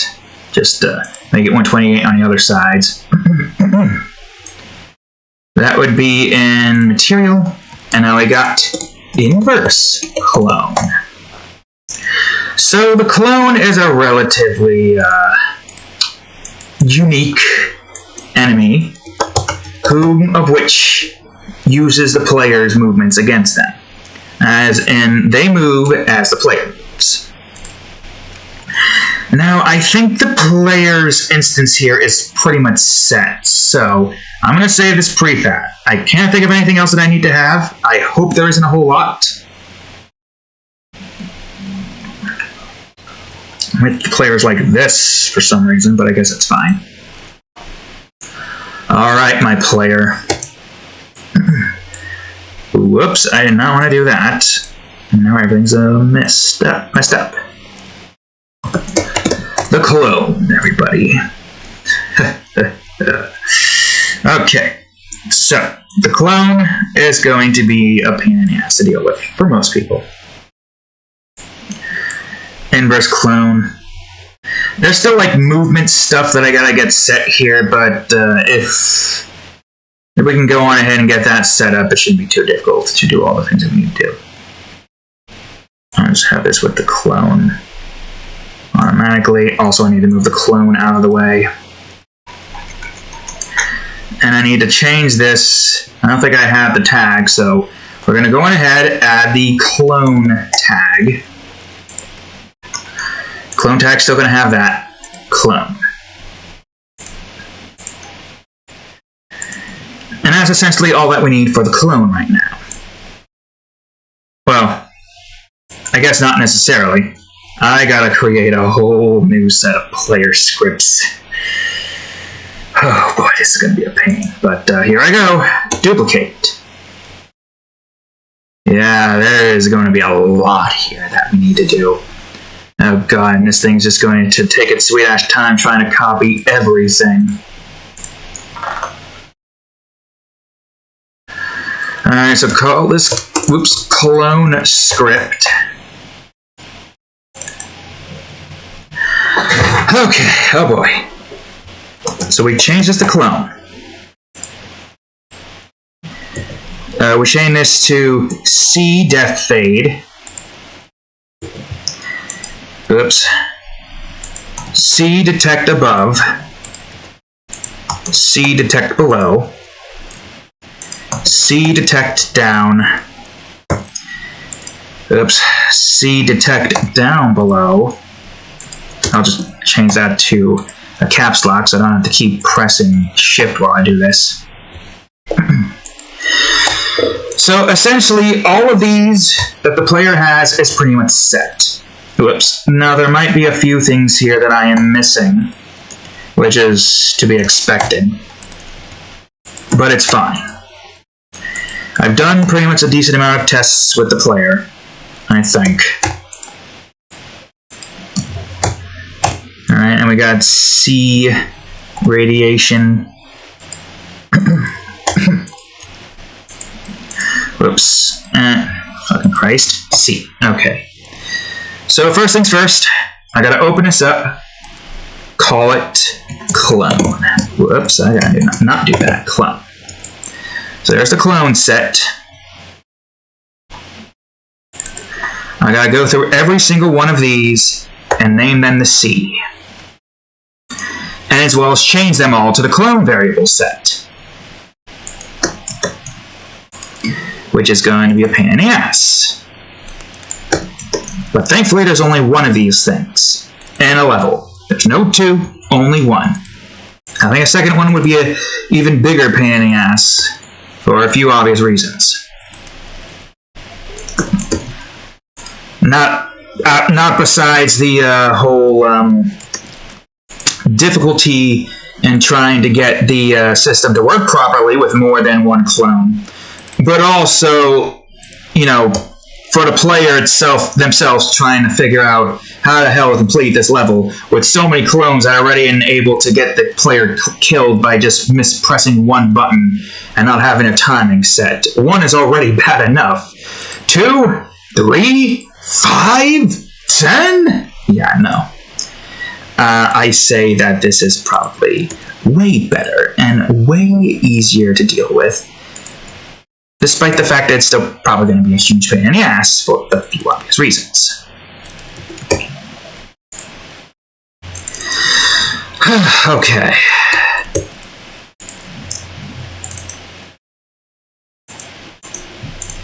So, there's way more here that we have to do. So I guess, I don't know, fucking Christ, how do I do this? How the hell do I want to do this? I guess first things first, we gotta change all of this. clone variable. So if you haven't figured it out already, clones replicate the player's movements. They share the player's, instance. Oh dear frickin' god, I gotta also do this too. Ugh. This is gonna be pain having to switch every single one of these out. Ugh. But yeah, they go on ahead and replicate the player's movement, which is a pain in the ass to deal with. Oh god, there's gotta be an easier way to just... Okay, good, I could just double click. That makes it a million times easier if I could just double click. I'm going to work on the detect systems first. So give me detect left. Put it all over here. Give me detect right. Give me detect down, whatever the hell that is. Okay, good. Give me detect below. Give me detect above. Give me death. I don't know, death fade. Yeah, sure, why not? And let's just make sure we have the clone ready and accessible if we need it. Well, for one thing, we don't need this. We do still need this, though, for that particular status variable. You're going to have some differences here. And, like, get rid of this, because the player is going to be the one that restarts that. Oh yeah, you also have to have clone movement, too. I'm going to just set that in and have all those reds there. Clone movement, which is going to be important for the crate. Is everything... Yep, oh, so many things. We'll about that in a minute. Right now, I want to get all of this stuff set for this. But... oh, wait, no, I should be grabbing only this. And doing that. Okay, so there's that. There's this. There's that. Okay, for a second I thought you grabbed something I didn't want you to grab. Oh, I should also change this to clone script grab instead. So let's just do that. Oh wait, you're a parent. Oh, never mind. Yeah, it's fine. Parent is fine. And then, oops, and then there's that. Okay, good. I would say, is there a replace all option? Is there a replace all? Just like how Notepad has it. Find and replace. Okay. Find and replace. Replace player with, oh god, clone.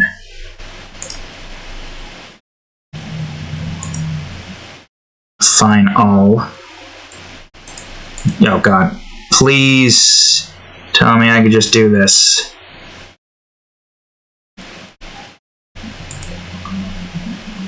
Huh? What? Wait, did I? No, wait, hold on. Why are you not changing to... You're supposed to go. Can I do this? What? Why aren't you working? Player. Current document.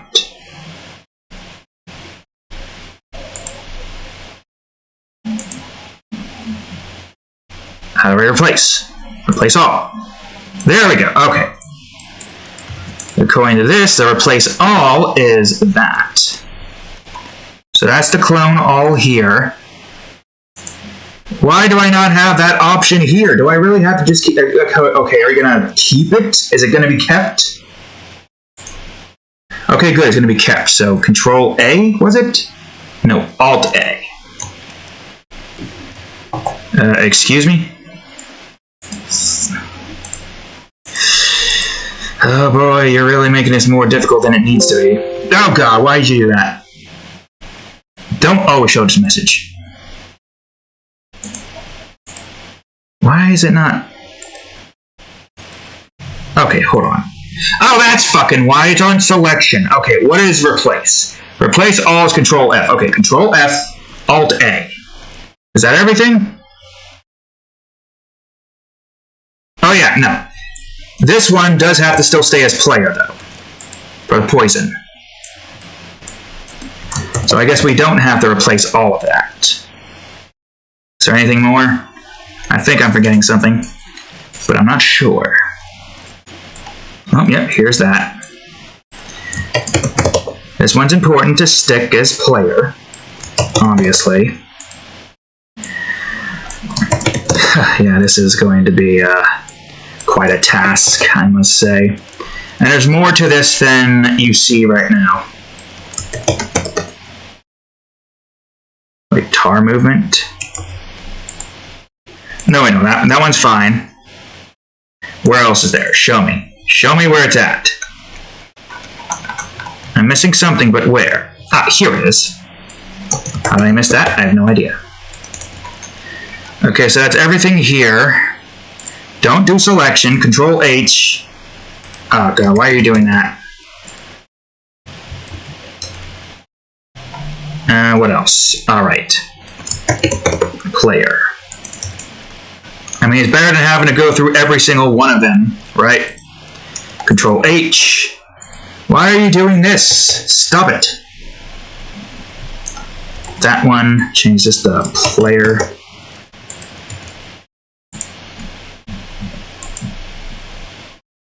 Fucking Christ. Okay, that's how you would do that. Same thing with this one. Just look for player. Yeah. If you haven't noticed, the player and that... Okay, I don't need you open. Get out of my face. The player and that, the clone, shares basically the same instances here. So if the clone grabs a key, that means the player technically has a key, and the player can open the gate despite the fact that the clone was the one who grabbed it. It's a neat mechanic to where you can have the same key variables be used and not have to worry about too much. Alright, so there's way more than this. Way more. But that's at least the general direction. Well, the detect below is not finished yet. There's way more there that we have to do as well.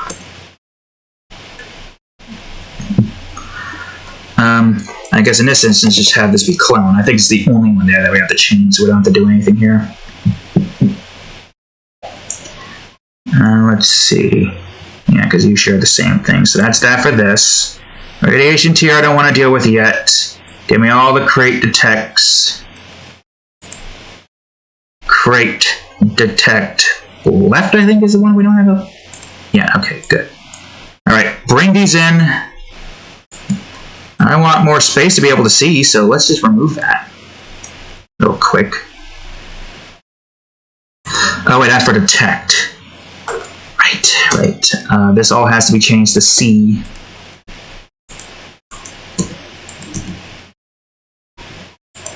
I mean, I think it'd be a million times easier if we did it like this. Right? Yeah, that might be... That might be... Oh, wait, that's detect below. I need detect down right now. I need to make it so that the clone can move the crate. And one thing I'm not entirely too sure about with the clone and how that's going to work is the fact that... What am I missing here? Wait, hold on. What am I missing here? C detect down, C detect down. Variable. Oh, this one, right. Yeah, 1, 2, 3, 4, 5, 6. There's 6 to change up top. C, C, C, C. That's the only difficult thing here is that I can't just put C where I want it to be placed. It's fine, though. Now, the clone is still going to need some changes here. Because they share the same variable system, we have to have it set to where the player and the clone doesn't reset the status thing if one of them or the other is in a certain area. There's also another thing with the inverse stuff, but we'll worry about that soon. Okay, now I need detect down. Below. Up below, right below, left below, down below.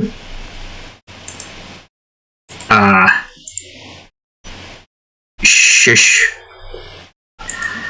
Well, for one thing, I do need to change this.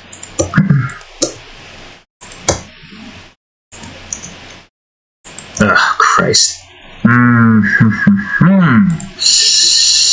Yeah, there's a lot here that we gotta do. I guess what I can do is just change all of these to C first, then I'll go ahead and change the player out with the clone. All of this just to be able to get the clone, whoops.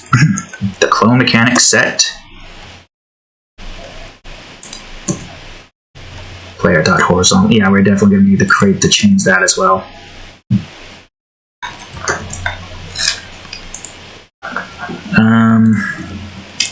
How many more C's are left? Also do this just in case. Don't need another boing noise in my ear. Only 2 here to change. Okay, good, great. 1 more, and that will deal with this. I like to think that all the basic stuff that we can get here for the clone's movement should be easy. We need to get the crate to be able to detect the clone, then we're going to need to be able to get the, that's going to probably take a while to load. Then we're going to need to have the shifter to be able to detect the clone. Let me grab this so I can... Oh, well that's going to be a little bit of a nuisance.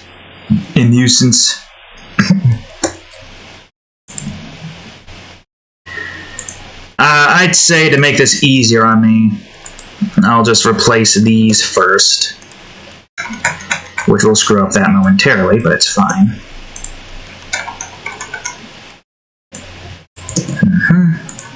Let's go all the way back up. Go back to here, grab this,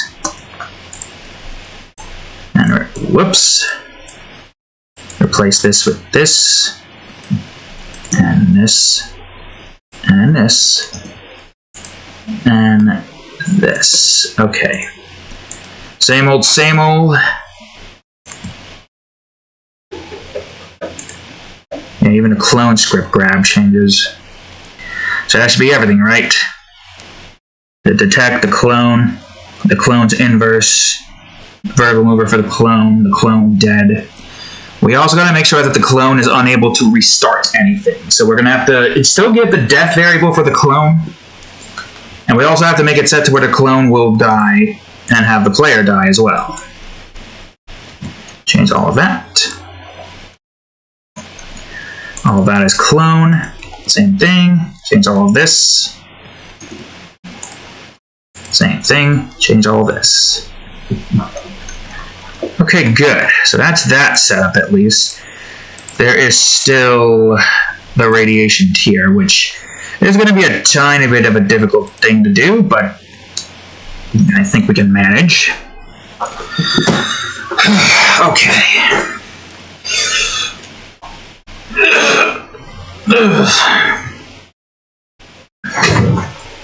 So then, I need to grab you.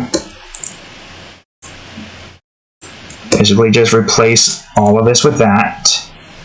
You're going to have some differences there, of course. Technically, it should be doing the no, wait, no. Technically, no. Having it be its own radiation tier for a clone is kind of what we want. Now there's going to be the radiation bits, which have to stay as... Well, it has to stay as the player, of course. There's a few here with the player.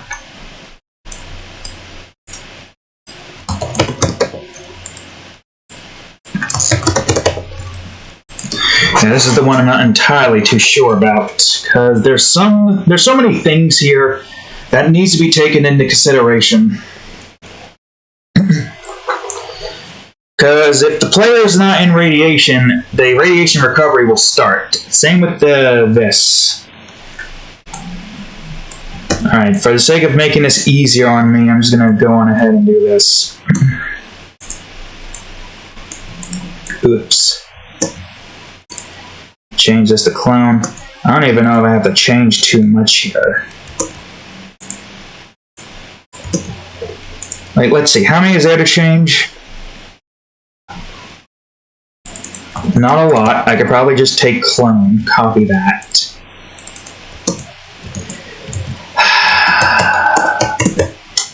Take clone and copy that. Guess it doesn't work both ways, huh? Clone will have his own radiation. Player radiation still stays as it needs to be.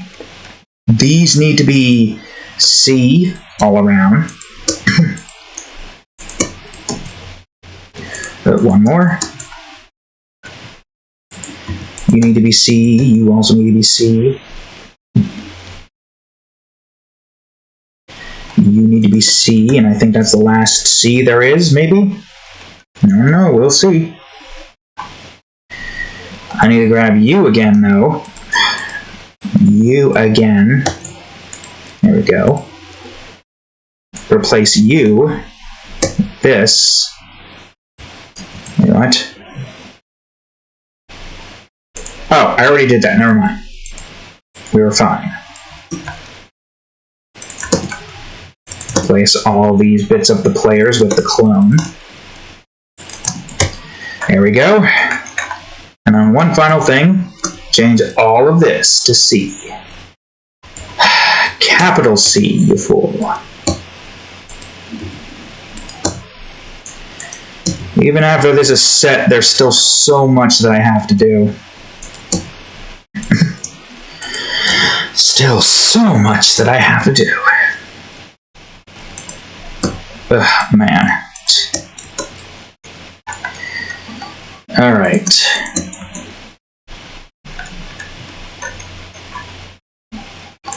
So I think that's all for the radiation bits for now. There's still a hell of a lot more that I have to do.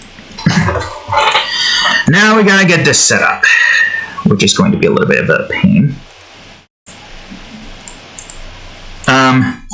C shifter, or just clone shifter. Anything more that's static that has to be changed? No. Shifter, shift, teleport, IO, yeah, all that's gonna have to be changed at some point as well, but we'll worry about that later. Okay, so I guess what we need to do here is change all player movement with clone movement. That already takes up more than half of that, so that's great. Okay, let's see. You still need the time scale thing. Dead, I guess, is also important for you, because if you die, that's going to be important.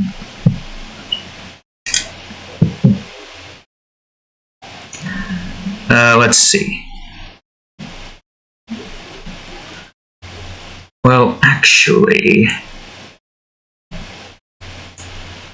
because I'm wondering if this, I mean, it's going to look for a static variable, and it will only work at, yeah, so it is fine. We can have that as is. So we got poison, poison false, horizontal mover false. Anything else? I think everything else here should be fine. Nothing here that we have to worry about too much. Technically, we don't really want to have the same player walk sound that this thing has. So maybe I'll change that one. Maybe. Where would it be? Where would things be that are needed to change? Because I think most of this is fine. I believe most of this is fine.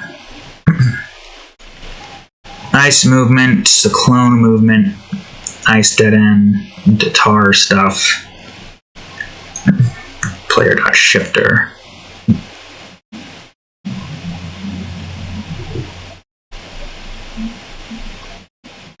Hold on.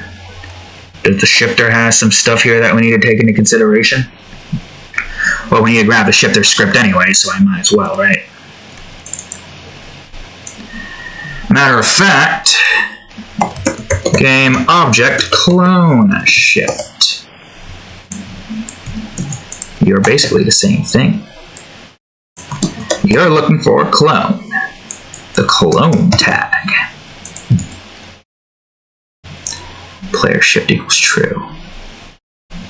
Wait, why did I call that player shift? We technically don't need to call that. Why did I call that player shift? Because this is here. Right? Isn't it? Shifter, or player shifter. Why did I call it that? Hold on, where is this? Yeah, this is not needed.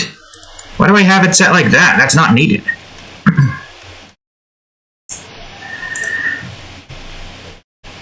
I don't think I need this open anymore. I don't think. Then we got clone shifter for that one. Which again, you look for the clone-based stuff. Oh wait. Wait, is it on this or is it on something else? That would have to be in the detection instance. It's fine, it's fine. Let's see. So yeah, you have your basic shift-based stuff that's only going to require account to you. Scene restart, which is not going to do anything. Player.poison. Okay, yeah, I guess most of these are here like this, which makes sense. This won't do anything massive. No player, no inverse. I'll leave it as player. Let's see, we got this detection. Yes, the player keys and increase the key, then the player key and decrease the player key. Why is that like that? Oh yeah, I think I moved that. We don't need player here for this. Then this one's got to be changed to clone shifter. And of course, player radiation. What else? What else am I missing? What else? Oh yeah, wait, hold on. There's still also the shifter detection stuff. Yeah, clone shifter equals true. Oh, well, I see. That's probably what that's looking for right now, actually. Probably looking for that. Probably wondering why the hell that's not doing anything. Don't worry, here's the clone shifter. What? Debug.log. We'll just have this. Actually, no, we won't have this set to debug.log. We're just going to leave this empty like this. We'll have our own system set up there.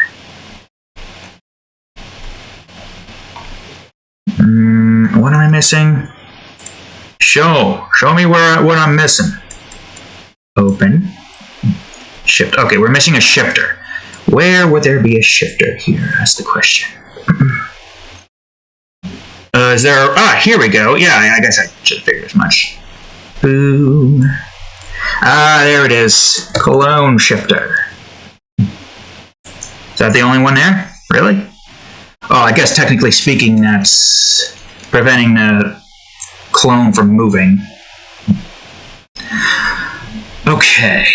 I think that's everything for that department. The only thing we need to do now is go to the IE numerator and change some things. Okay, so for instance, you don't change the scene. You aren't supposed to change the scene. I'm going to head on back over to here and remove scene management. Can't just click that, apparently. Yield return null. Now there's something that you need to do here to have the player get killed here. But what? What do I need for this one? Honestly, I don't know what the hell this would be. Movement detection, status variable. Because dead is as it is. That can't do anything. I guess I could put it here. Public static clone dead.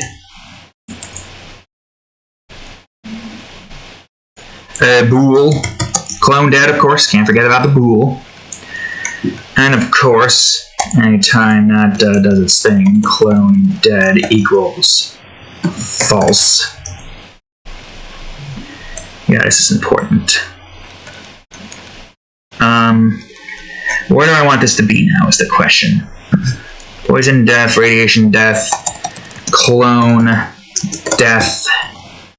If clone dead is equal to true, then I'll just make dead equals true. Well, I'm surprised you make that green, but everything else, when there's more there, makes it red. That's kind of annoying if you ask me. Oh wait, do I need this open? No, I don't. So that's once the clone dies. But there's still one more thing that we need to do. In this instance, it is literally just detecting for one thing. And one thing only. And that's clone detection. So what this is doing is checking to see if we run into the clone. And if we do, of course, wait, I gotta get rid of this. If we do, of course, the coroutine death starts. The clone doesn't die, though, if you die. But if the clone dies, then you die. That's how that works. I know, it doesn't seem fair, doesn't it? But that's how this works. Stop coroutine death if you somehow manage to exit it. Which is unlikely, to say the least. And that should be all there is for that one, I think. Right? I'm not, like, missing anything important here. Doesn't seem like it, no. There's more to this than there is than you think, but we'll see about that soon enough. For now, though, is that what I want? Okay, good. So, we have two things here. Player detection, of course. And, of course, clone detection. Whoops. Which is important to have, obviously. Also, I accidentally turned number slug off. Clone.clone shifter. Yeah, turn that off. How long have we had so far? 2 hours. Okay, pretty good. So you draw rays.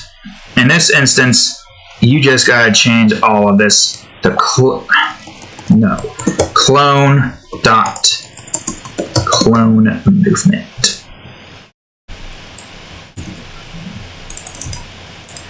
Well, shish. I guess it's fine. I guess I could just do this.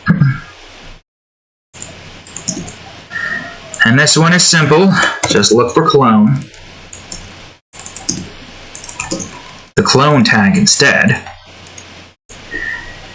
And we got clone shift. So now all of this is now clone shift instead. Allowing for this to teleport the clone to its position.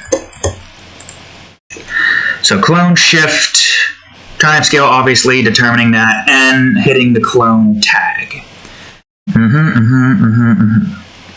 Good, great, fantastic.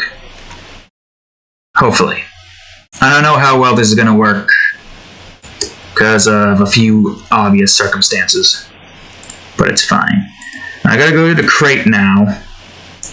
And now I have to have it detect. Wait. Is it detecting player or detecting... Oh, it's detecting the tag player. Right, okay. Yeah. That makes sense. Okay, alright.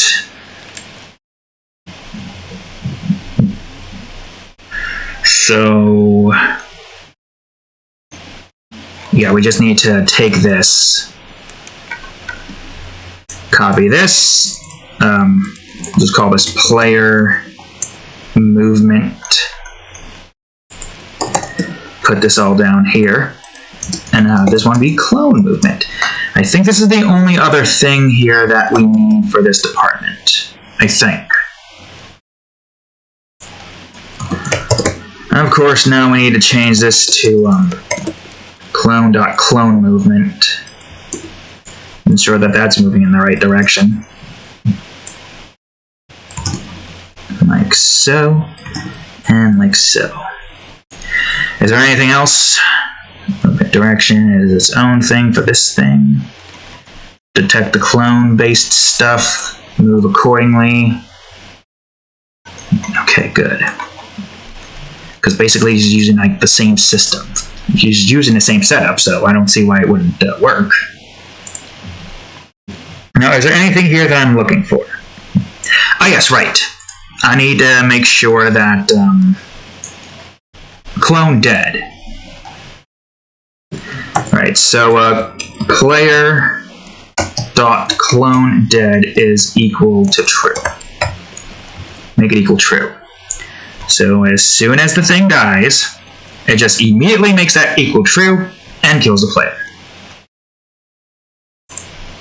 But the player will have a finish variable set to prevent the, well, hopefully, to prevent the dead variable from being an issue.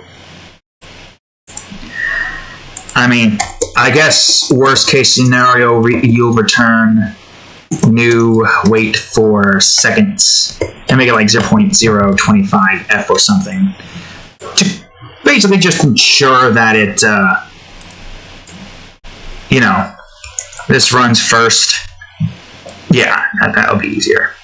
Dead equal true. Which then, once dead equals to true and that does its thing, wherever that was. Yeah, dead equals to true, does that, and initiates the scene restart system. Yeah, it's as simple as that. I think that's all. Now the only thing left for me to do here, here comes the pain in the ass part. We gotta go to the clone script, and we gotta make all of this different. Oh boy. Okay, so remove this, put the clone script in. Oh man, this is gonna be a bit of a pain, but it's fine. I'm gonna go ahead and put the clone's normal material in. And of course the inverse clone material for when the clone gets inversed. Okay, here's that. Where's the tech up again? Up crate. Oh, alright. Oh boy. So third one up. In this instance, just put that here and remove this. Then go to up crate, which is, of course, here. Have that do detect up and remove this. Once we can get this thing set in place, then we'll go on ahead and change some things up. See detect up, and then the clone. Remove this. Okay, now for down. If I remember correctly, down is here. To the left. 1, 2, 3. No, here it is. Down is here. Get the clone in and remove this one. And we got the crate, which is here. Crate, now I need to detect down to go here. Oops. And of course remove this one. And we got below, crying out loud, which I believe is this. Yep. So now we need to tech down up top and clone right here. Remove that. Okay, now for right, which we can see right here thanks to this R. Same thing, make that the clone. Remove this one. Then we gotta make this right crate here, detect right. Remove you. Then we gotta go to below, which now has to have detect right and clone. And remove component. Okay, so far so good. And now we're moving over to left, which is here. Put the clone in, remove the script, open you up. You are right here. You are detect left. No. Oh wait, no, right. That's gonna do that until I make it its own thing. And you are detect left below, which means you need to be this, and you need to be this. Good. Remove component. All right. Now for below, which I think is here. No, that's above. Below. Should have kept the B in mind. And then above. And again, put the clone in. Remove this. Let me just check to make sure that's where that needs to go. Okay, good. Great. This should be 3 then. Oh, God. Cancel. With you being the clone. And radiation tier 1. And radiation tier 2. And just remove this. Yeah, even after this is all set and done, there's still so much more left that we have to do. You have no idea how much we have to get set here. It's insane. Remove component. Okay. So far, so good. Okay, man. It's just so much to have to place here. And of course, Death Fade is here. Easy enough. Clone. This. Remove. And sound effects we technically don't really need. Because we're going to change that at some point, but I'll leave it here to have it change when it's time to change, so it's fine. But if that's everything, then I think the clone is set. I will now go on ahead, original prefab, so that this does not have all that stuff, and we got our clone mechanic. Still don't know how I feel about that being all the way over there. Yeah, that's here. I guess because of where this is at, and because of the fact that this has more to it than just that. But it's fine. It's fine indeed. And so long as if we were to say, I don't know, delete the clone from the area and put the clone in. Well, I guess technically speaking, this should be 0. And that should also be 0. And there's our clone, with everything still utilizing the C detection script. So the clone there is set. I shall put the clone, wrong area. I shall put the clone here, and we will see if it works. It should work. We should move just the same as the clone does. And now we die, alongside the clone. I move, can't move anything else. And we die again. But if we die, the clone lives. And the clone can still move, so maybe I should also have that set to... Well, actually, that one's pretty easy. Just have it set to with the movement system. Just make sure that player.cloneDead is equal to false. It's only really there just for the sake of it, because player.cloneDead equals true. It's only necessary. Whoops! Why did you go that way? To ensure that the thing can't move if the player is dead. That doesn't make any sense, right? You don't want the clone to move if the player is dead, because the clone has completed his task.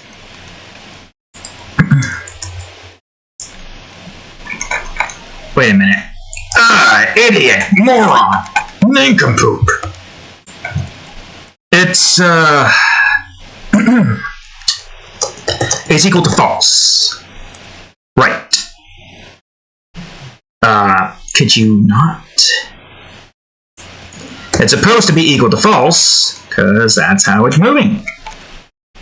You fool. There. And and player.cloneDead is equal to false. Can't forget about this. Player.cloneDead equal to false.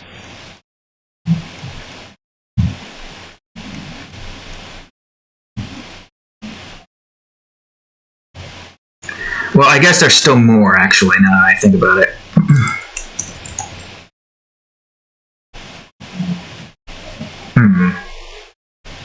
Should we have a player.dead instance? Maybe? Yeah, because cloneDead only works with the thing in mind, so... I don't know, public static bool player dead, I guess is what we'll have, and when the player dies instead. So just switch on over to, where is it? I mean, I really wish there was a way, I mean, there probably is a way, I'm not checking it out. Player dead equals true. Yeah, I'm gonna have that go back to false instead. That makes way more sense. Player dead equals false. Then using the clone instance. So, whoops. So call it player dead. And this one's just easy. Let's just scroll up to here. Do this. So we don't have to scroll through the whole thing and try to get that where it needs to be. And player dead and player dead. This at least prevents the clone from dying. Or from moving when the player dies. We should also have an instance set up to where if player dead... Oh yeah! That actually would work. Yeah, I can't move. Let me go on ahead to menu scripts. Pause menu real quick.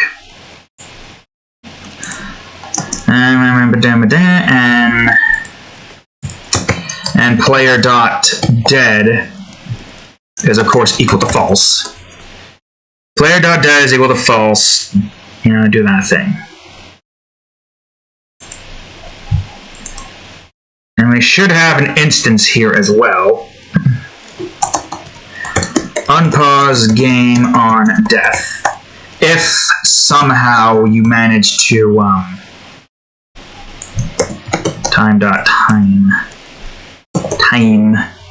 time scale, you know what I want.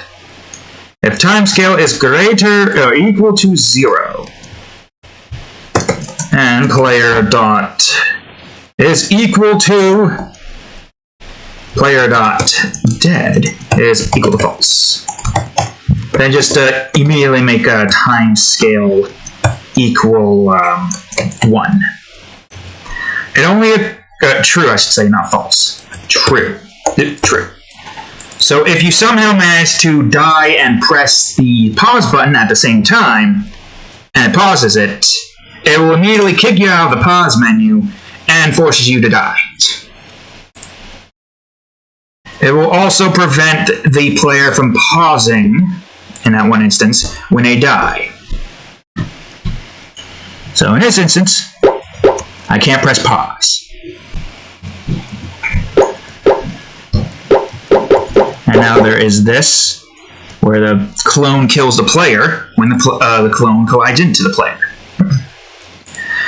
Okay, alright, so there's going to be many more things that we have to do here.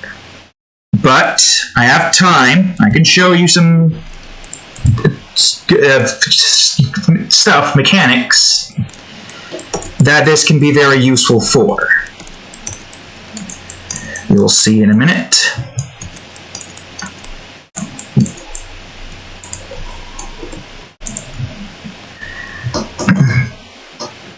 Alright, let's see.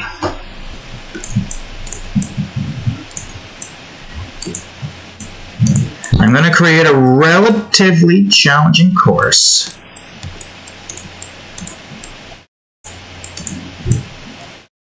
Alright, there's that. There's still way more things that we have to do here. The movement works. The inverse will obviously work.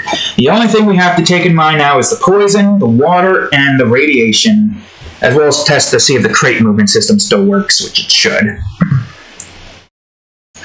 Alright, so we're going to put a key right here.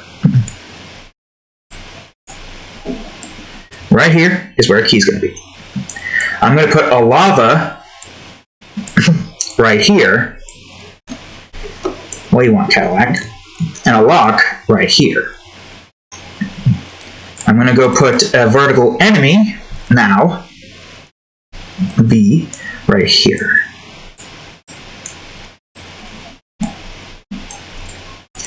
I'm going to move the clone inside of here. Deselect. And I'm going to put this here.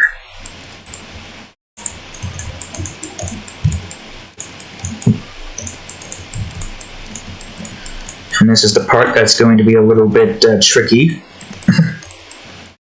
But you'll see what I have in mind in a minute.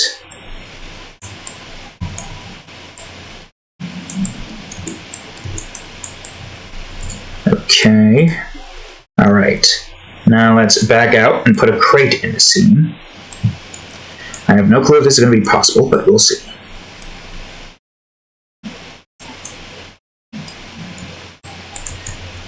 Okay. So, this is the thing with the clone and all that stuff. Wait, I want to actually... There is one thing I do want to test out. Because this will determine how I want to go about doing the sound effects for stuff like the, well, you know, the enemies and the lasers. I don't know how the hell I can go about doing it to where it doesn't play like the same sound effect multiple times. I'm going to go into the clone variable instance just to make sure. I mean, you should still have the movement fast thing, right? No, you do not. I forgot how to do this. I think I just need to pull this into here, right? Yeah, movement sound effect.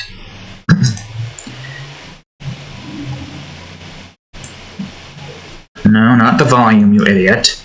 The pitch. Can I hear it? I'm going to make the pitch this for now, but I'm going to make a different sound effect once this does its thing. Audio mixer group. SFX master. See, I don't know. I gotta figure out... I gotta, like, look more into this. I'll probably do that when we're doing the whole sound effects stuff, which is probably gonna be next episode. Oh yeah, I also gotta get that secret done with, right? Okay. Well, let's see what it does. It's not playing it. I don't think I actually had it set, did I? Did I? No, there's the movement sound. What was it again? Yeah, move.play, which is what it's supposed to be doing. Play walk, which is what you're doing. Public audio source move. I forgot what I did for this. I did something for this, but what? What did I do? I don't remember at all. What did I do for this? Yeah, you got that. Can I hear it? Oh god. Christ. That freaked me out almost. Oh, maybe it's because I did that. Do I want to try to just put that in here and see what that does? I don't know how well that's going to work. You're inactive right now. How do I make you active?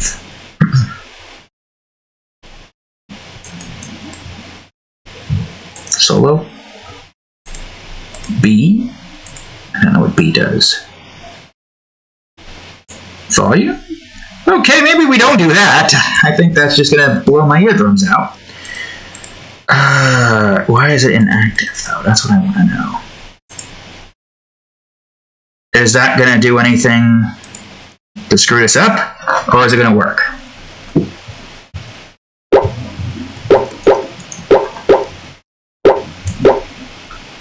Huh. I don't understand why that's not playing. I think I'm missing something, because I only did it once. I didn't really fully learn it. At least that still works. Where's the movement sound for this again? You should be playing, right? Or am I not doing this right? What did I do for the player again? Yeah, movement, sound, audio source. Go back to the clone. Movement, sound, audio source. What am I missing? What did I do for this one? Why can't I remember? Yeah, master SFX. The pitch is where that's supposed to be. So why are you not working? 0.5. Okay, volume is 0.5. Volume there's also 0.5. Clone, tell me, why do you refuse to play the sound effect? Yeah, we got audio source move. That does its play walk instance. Did I not save this or something? Move.play.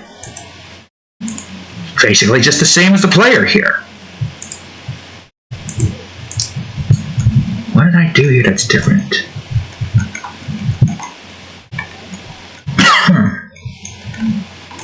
I'm not sure what I did here that's making that not work. Play walk, which is what you're supposed to do. We just move.play. Play walk.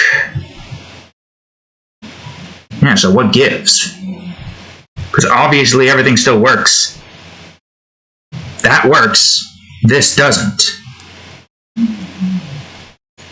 Public void. Public void. Oh, I don't even know if I want it to be public. Move.play. Unless there was something up here that I am forgetting. Right. Move.play. Public audio source. Move.play. Yeah. Public audio source move. I'm not sure why the clone's movement system isn't working.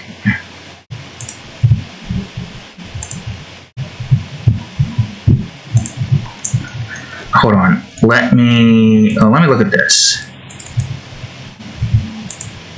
Yeah, we do this. If I mess with this, can we hear it? We can't hear it. Do I have anything in 3D sound settings that I'm not aware of? Oh, this one.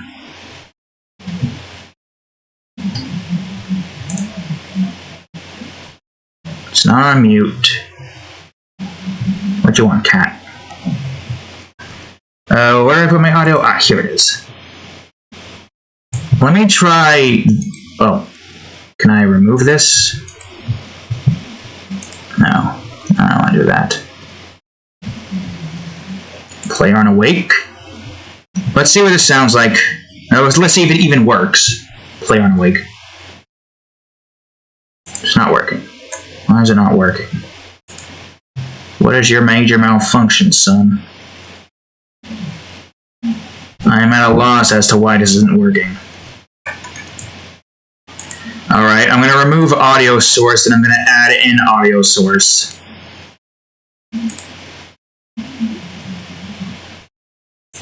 I'm not going to put it in the mixer. Don't play on awake. Is there anything here that I need? The pitch, the volume should be 0.5. I'm not sure. I guess it doesn't exactly matter too much. Like I said, we're not really focusing on audio, but I still... Okay, I don't know why that's not working, but this is the idea with the clone.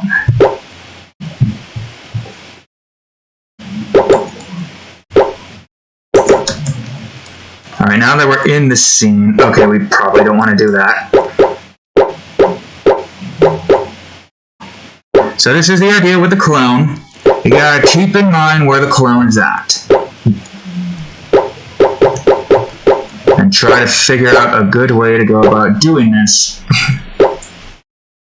Yeah, because I can't do that, because that'll just do that. And I can't do this. Or I could. No, I could do this. We put the clone back in here. Can't really go up, so I gotta go do this.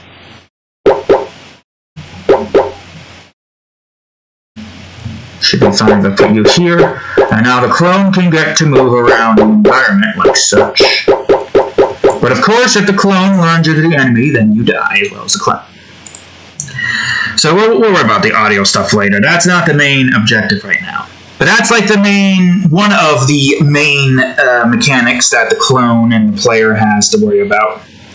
There's another mechanic that I want to do and get set up. So I'm going to change up the level scene a bit. Oops. Yeah, we'll figure out the sound stuff when it's time for us to do sound-based stuff. I'm just going to build simple rooms for these guys to get out of. So, there's something here that you need to do for one particular department. I gotta figure out a good way to set it up to where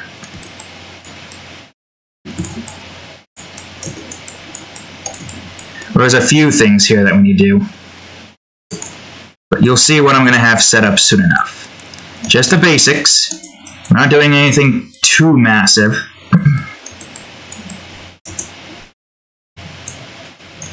So we have to get the player over to this area. Whoops. No, don't grab that as well, you idiot. I guess technically we don't need that to do that.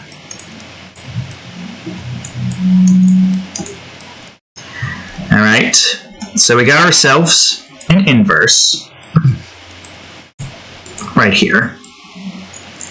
And we've got ourselves another inverse right here that we gotta try to get to.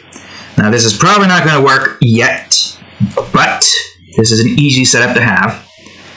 Now we wanna have water here, because there's gonna be something very important for this one. You'll see what that is soon enough.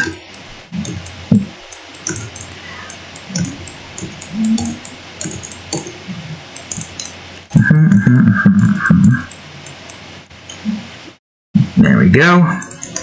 Okay. I'll put this here. Now, before I do anything, here's where things would have to get adjusted. Player goes into the water, clone goes into the water, clone goes out, everything resets.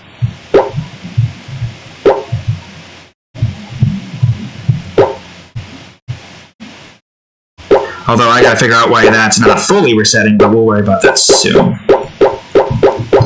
So this is the idea with this system right here. You'll see in a minute.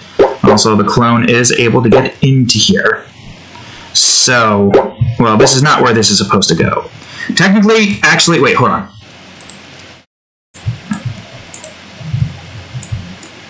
Technically, you're supposed to be here. And the clone needs some way to be able to gain access to the crate to be able to move it. That's not what I want you to do. You just gotta make sure that that didn't do anything stupid. Yeah, that's what we have to try to figure out with the clone here. And that one's gonna be a little bit challenging.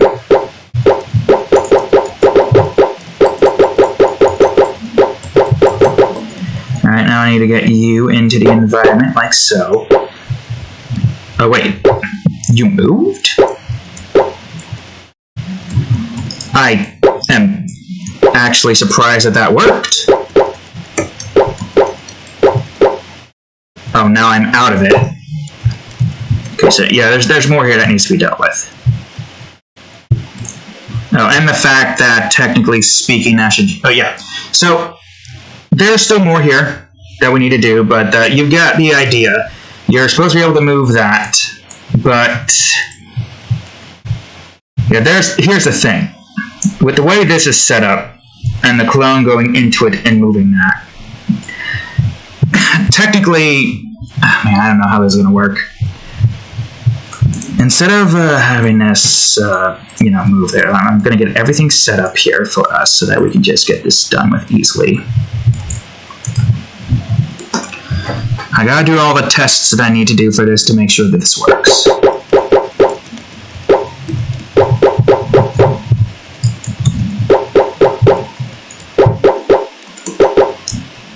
Oh, now I can get out of there. Right. Whoops. Didn't mean to do that. Forgot you could just jump right out of that without too many issues. And now you go down here.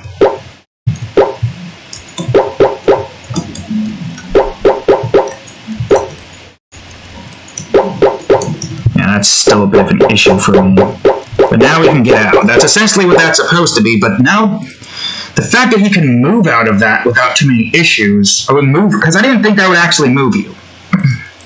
I thought that would be an issue. I really did think that that would be an issue.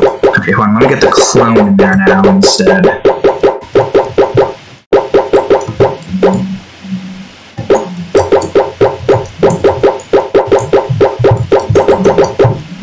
Yeah, now the clone is out, which is not what we want.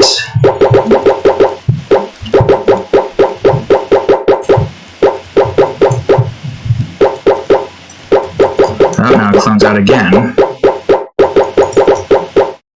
Oh, whoops. Didn't mean to do that.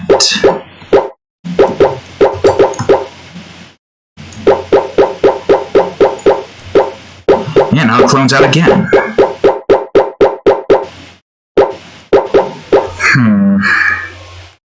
Because I can't just have it detect if the player's on top of it.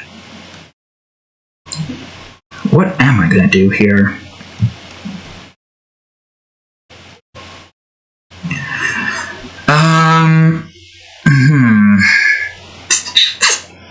Yeah, this is going to be difficult. I guess first things first, let's try it out with the player.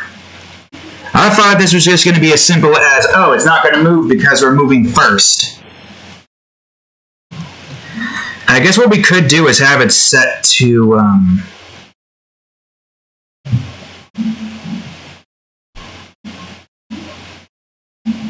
oh yeah, because of the fact that it's, oh, right. Okay, hold on, how am I going to do this then? Okay, I have an idea. Where is it? Well, shush. I have no clue how I'm going to do this. Okay, alright, it's fine. Let me go into the player script real quick. Detect below. We got time, it's 9:04. Okay, let's see.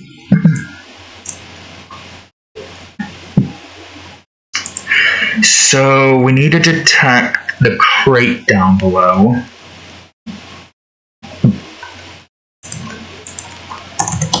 Crate detection equals crate. Okay, how am I going to do this? What do I want to have set here to make it so that the player is restricted by movement? Public bool inverse crate. Okay, so we got inverse crate, so player dot inverse crate equals true. Same thing other way around.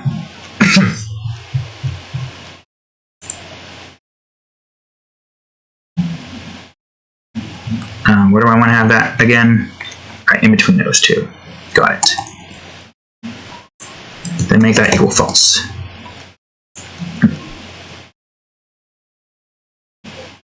I think.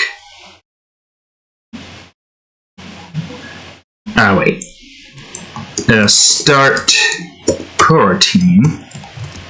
Crate removed. Whoops, removed.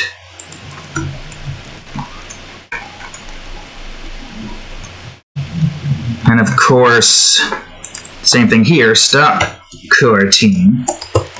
crate removed.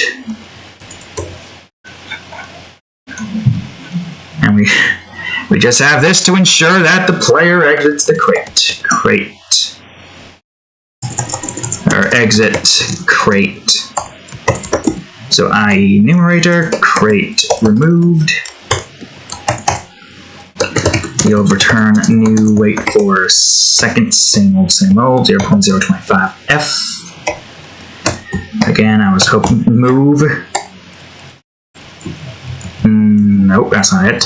Player dot inverse crate equals false. So what this will do in this department, in the inverse department, which is where again? Here. Right, inverse walking. I guess I'll put this here. Inverse crate equals false. So you can still move on the crate, obviously. But there's still a few things here that's a little bit concerning. Because if this is the case, we're not going to be able to just move onto the crate once it detects the crate. We have to, like, bounce off, sprint off of it. But this will prevent any problems with that occurring. Because this isn't going to work, obviously, but this is. Unless we have it set to detect the clone instead. So instead of calling it inverse crate, we could just call it inverse clone. Clone. That might work better. Clone. And of course, where's all the other stuff? Inverse clone equals true. We'll just call this one clone remove instead. Call this one clone. I mean, this is kind of what we need if we want to have the movement detection stuff. Clone remove.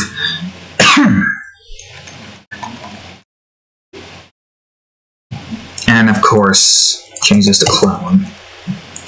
And change that to clone. Okay, so this is going to be a bit important. With the clone-based stuff, of course. You'll see why in a minute. So clone removed. Alright. Well, I also got to change this to clone detection.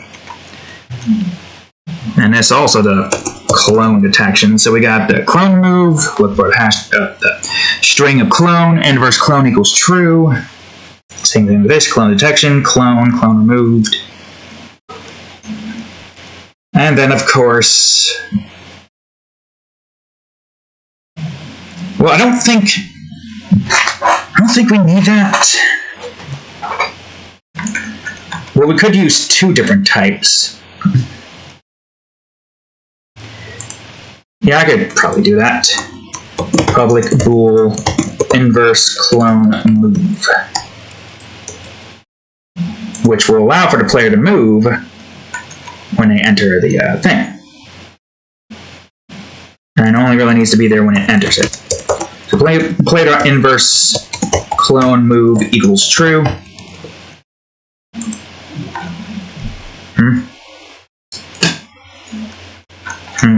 Something was in my mouth. Old food, I think that was. Alright, inverse player sprint. Inverse player walking. And now, clone movement. Okay, so if inverse clone move is equal to true, and I guess n dead is equal to false.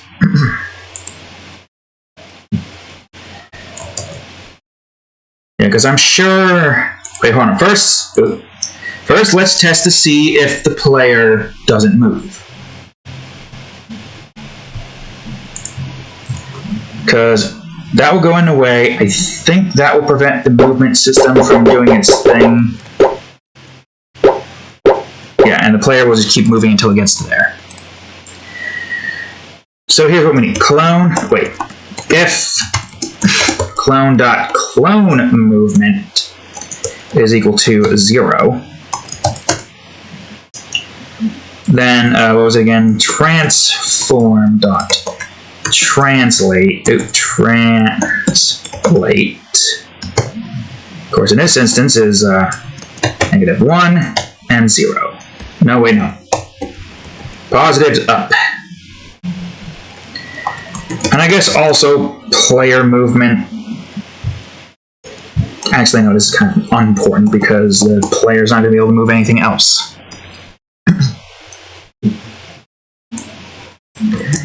If clone is equal to 1, then that means you got to go right in this direction, I think.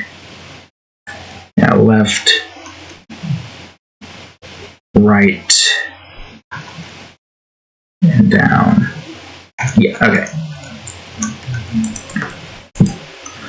I don't think we need an else if here. This one's -1. And this one's also -1. So move right, or move up 1, move right 1, move down 1, and move left 1.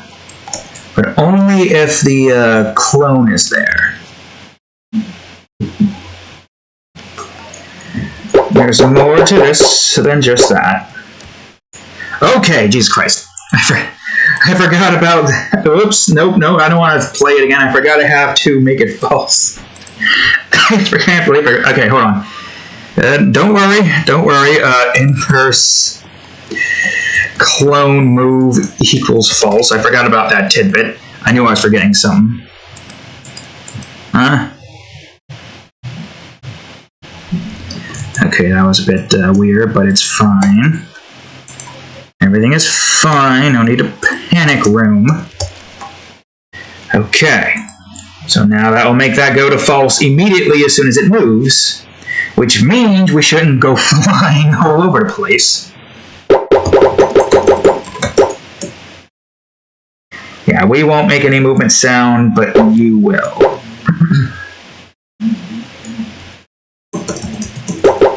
But we can still get out of there if we need to. Oops.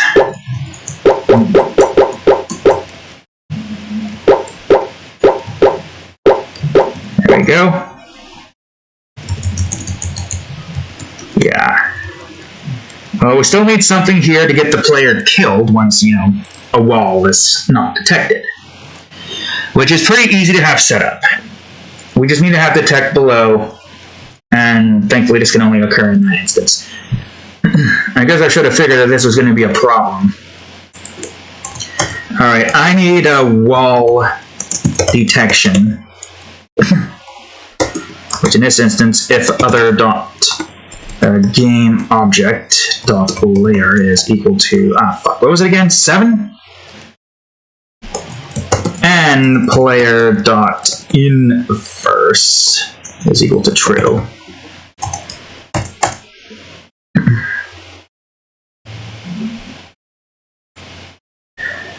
This one's going to be a little bit challenging. Because what we need to do for this one is do a stop coroutine inverse death, I'll call it. So, well, I guess we technically don't need this to be that. I mean, where's the crate?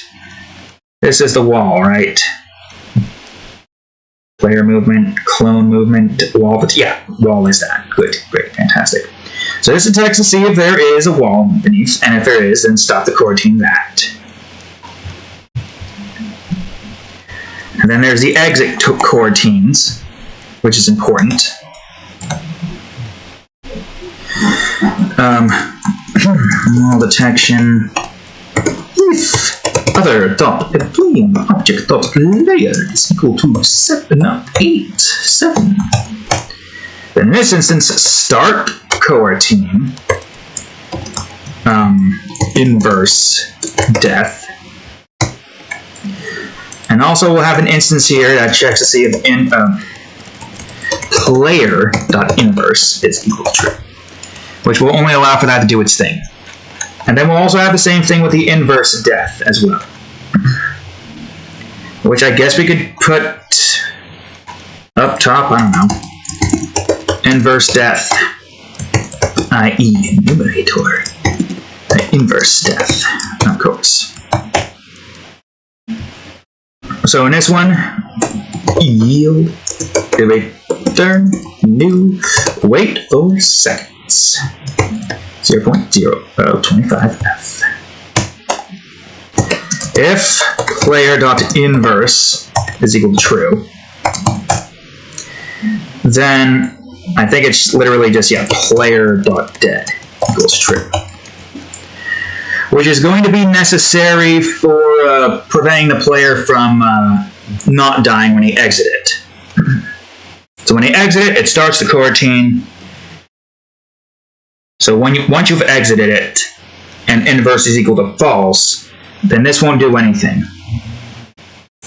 Plus, I think it moves faster than you can move, I think it was like, what, 0.05? Don't know why he did that. So as soon as the clone pushes me into water, I will die. Yep. And that's what we want. So that pretty much sets up that. The clone is the only thing that prevents the player from continuing forward. If we have a line of crates here, we can still move.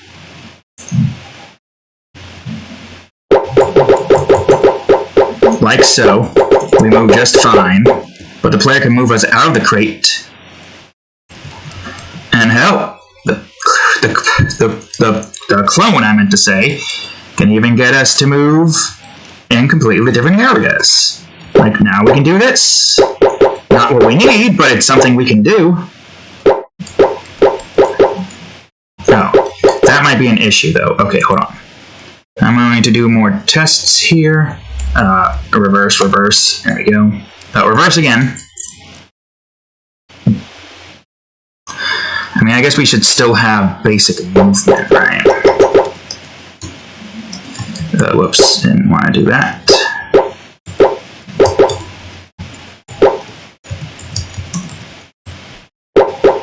Yeah, I think there's a way I can fix that.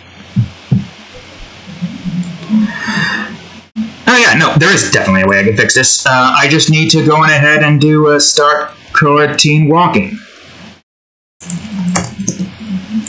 So that, this prevents basic movements. Right? Then we gotta do the same thing for the clone, because the clone also needs this, and the death sequence, which we didn't have set before. No, don't move.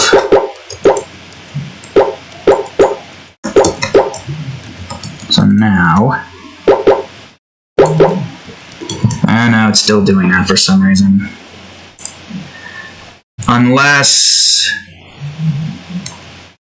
clone mode means... No, because I think we've proven that doesn't necessarily do anything. What did I do here? Oh, wait, hold on. Back up. What did I screw up? Yes, you. You need to be grabbed as well. We can try putting this in between all of this.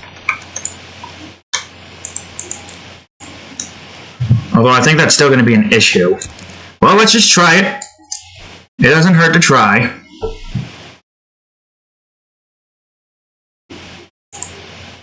Trying to figure out why it wouldn't do its thing.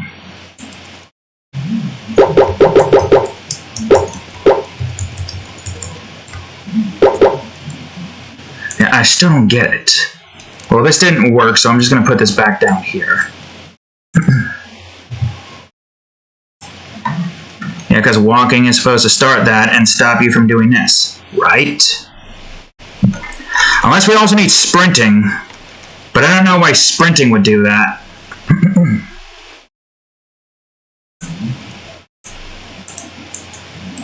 We've already did all the movement stuff, so clearly sprinting wouldn't really be affected by it, but just in case, start sprinting Coroutine as well.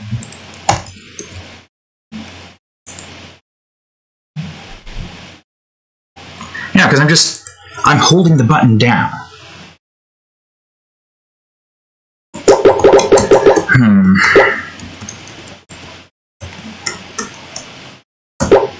Okay, that worked now. I gotta figure out how to kill myself quickly, so I don't have to sit through this and keep on doing tests. Did sprint fix that? Lava. I need lava. Yay, we got out. Oops, no. Yay, we got out, but are now surrounded by a bunch of lava and are unable to do anything to get past it. Oh no. Alright, up we go here. That's not where I want you to go. It is that? What? Was it really sprinting? Doesn't make any sense. Was it really sprinting?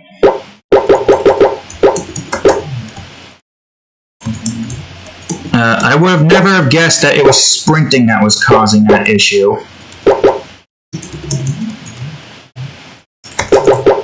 Huh, okay. So it was sprinting that was causing that issue. Good to know, I guess. I don't know. Something that's not... It hasn't been affected by... It's fine. It's fine. There is another test that I would like to perform, though.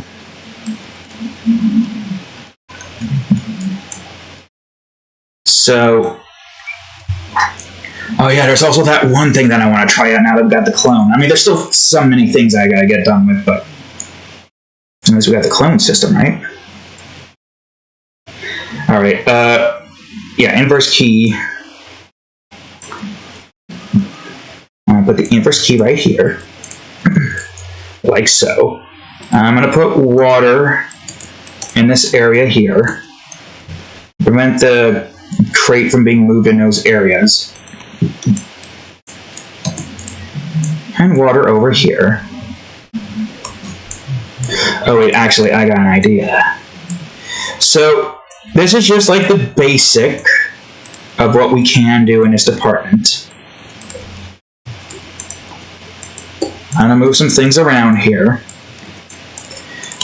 But this is a really cool mechanic that I am very proud of, that I have come up with in my head.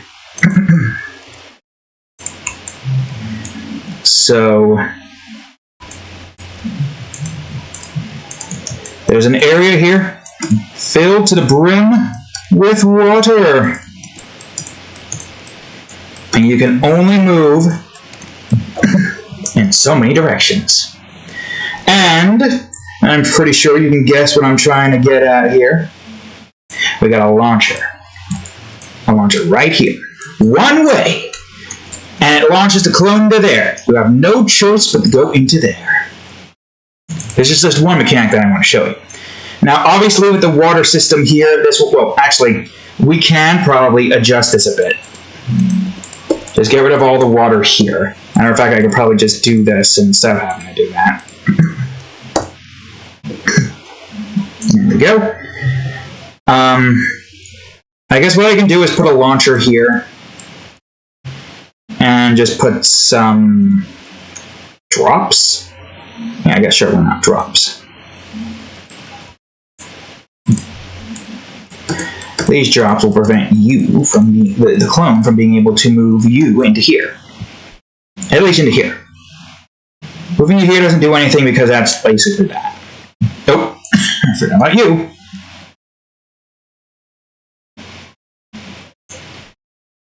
Okay. Oh, and there's also another aspect that you can do here in this department, which is basically just like drops here. Well, technically we do need this here. Just to make it so that you only have like a limited amount of areas you can go to. So this is the thing with the launchers. It should still launch that regardless. Yep. Now we gotta hurry it up before, and now we're safe. But, well, not anymore. I mean, I guess technically we could just do this. Oh wait, no, we can't. So we have to. Okay. So this is the thing with the launcher stuff.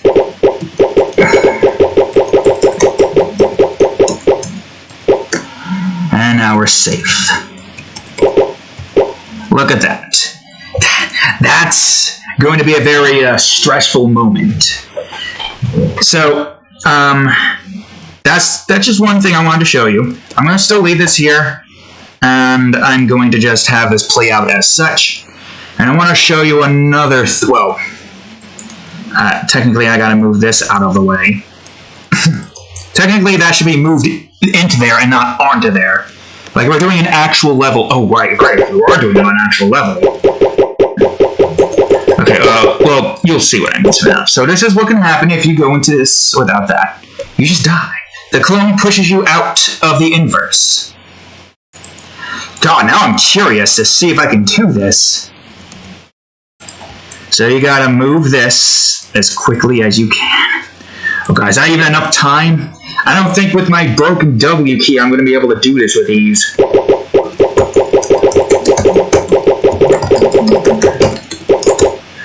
Oh man, I did it. And it gets worse than that, trust me. Okay, well, I did the test there. The crate system at least still works. I'm gonna just remove everything here. The water's not even in the right freaking place. Are you kidding me? It's fine. It's fine. Doesn't matter. There's still other tests here that I need to perform.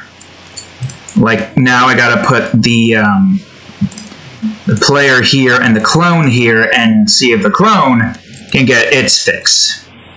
Which should be easy enough. The shifter and the crate are kind of set. There's also another thing that I want to test with the clone and the crate. You'll see soon enough. The pause menu is done. I can get rid of that.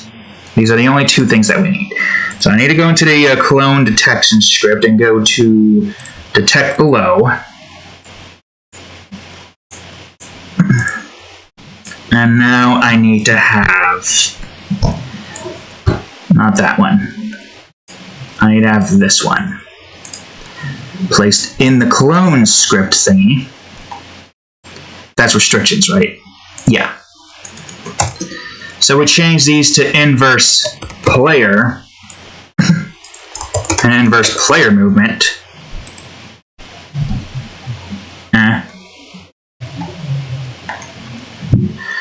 Oh yeah, right. I could change these to inverse clone instead. Now, where are you at again? Ah, there you are. Is there? Okay, I just scrolled down there. I mean, yeah, it really was just as simple as just change 2 names. I don't know why I didn't bother. Or 4 names, technically. So, aside from that, the only thing this one affects... where is it? That's sprint.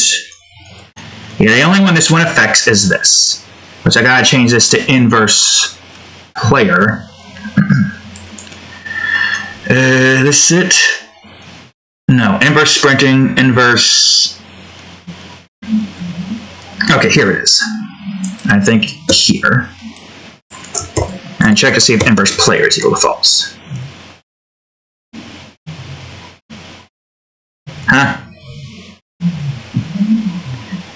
Oh, right. Stupid shift key stuck longer than it should have. Okay, so there's that. That's the basics that we need for this department. Now there's the clone movement, or for the clone's case, the player movement. Okay, you're gonna grab more than I want you to grab, but whatever. Where exactly are you again? You're outside of that, right? Yeah, you're underneath it. So put you here.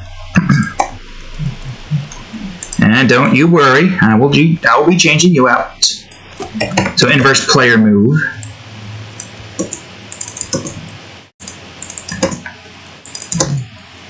And we gotta change these all out to player movement instead. Which I think is the only thing there that we need, right? Yep. Boom. Boom. All of that is fine where that is. Change this to player. Funny now we have to do the coding twice. But it makes sense given the obvious circumstance here. And this only occurs if it's below the player, of course. And I think that's everything there. I think. I'm not sure. Well, we need to have an inverse death here. So I need to go over to C detect below. Kills clone. Alright, inverse death.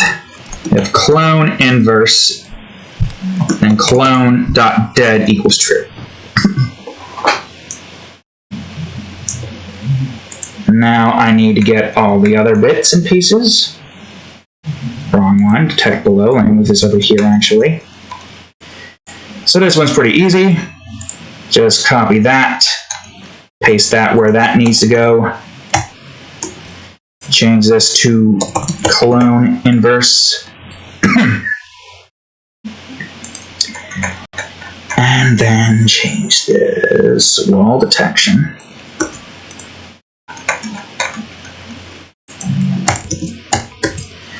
Okay. So that will make it so that the clone will die if it's out of the thing.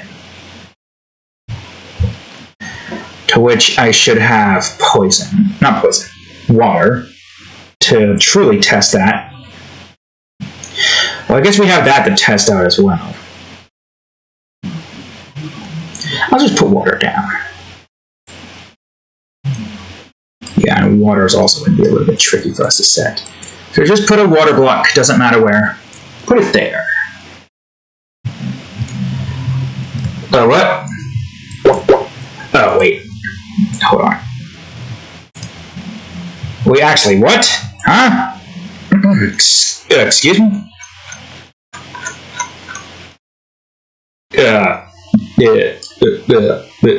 What? Inverse clone, normal clone. Huh? What? I am confuzzled. What happened?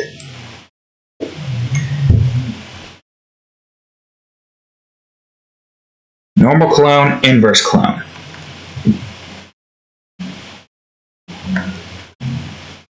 Unless there's an inverse clone somewhere and I'm not realizing it.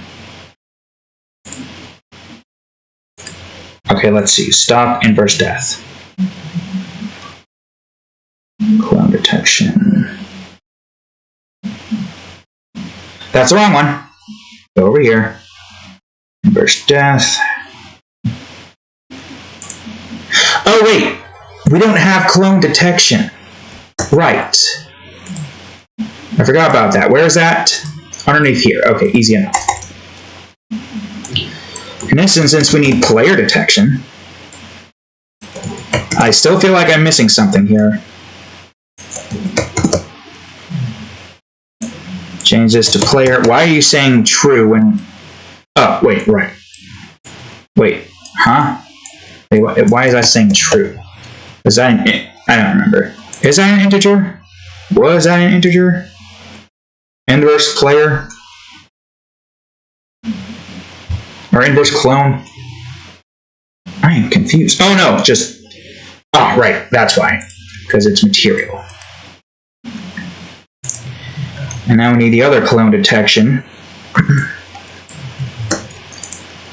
So underneath inverse again. I forgot about that. How could I forget about that? Oh, and I gotta remember to change this to player. Can't forget about that. There's no two clones here. And of course... Oh. Exit clone. Right. which in this instance needs to be exit player. Easy enough. Clone inverse player equals false. And we'll call this player removed instead. So it's not the same thing, so we know which one we're looking at. Player removed. I still think I'm missing something important here.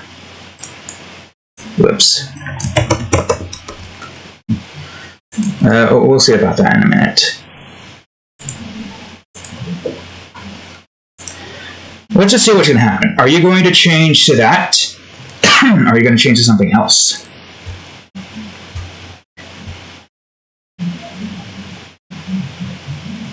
That's weird. Why are you changing to this? Is inverse on right now?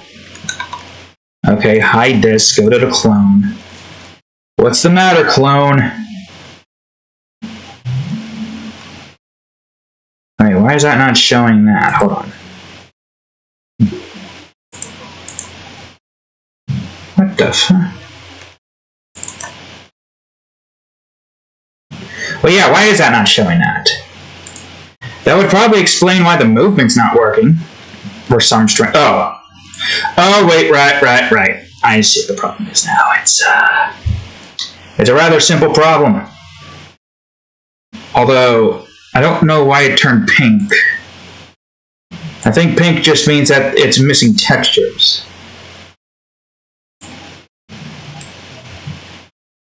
It's fine. Clone, inverse clone. There, it's fixed now. I forgot about that tidbit.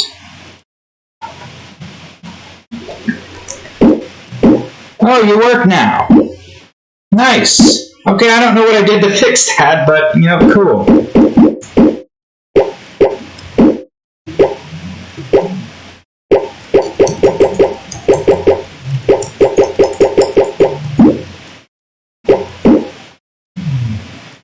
Oh wait, now how the hell am I going to get back up there?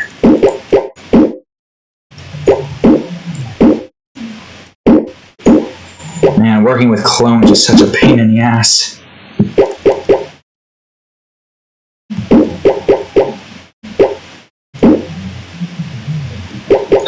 I gotta move myself down. There we go.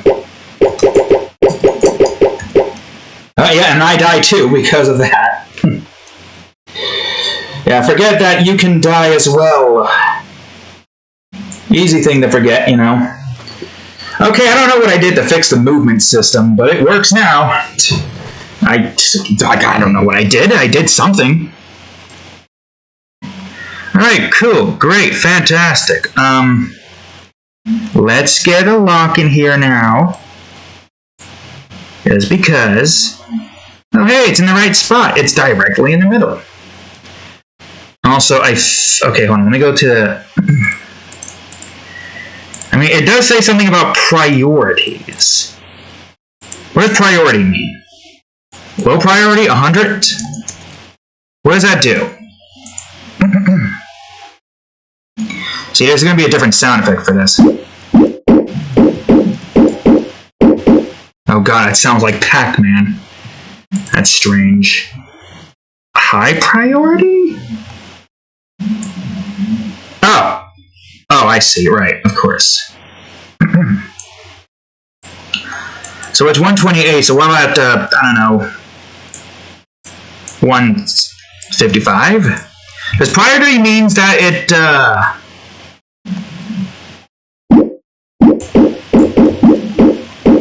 don't know what priority means exactly.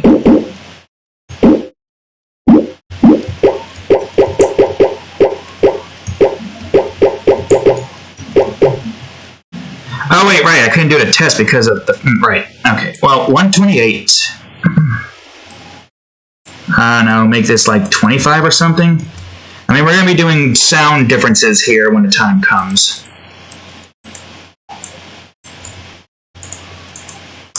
You snoozing, Key? Meow meow. Moo moo.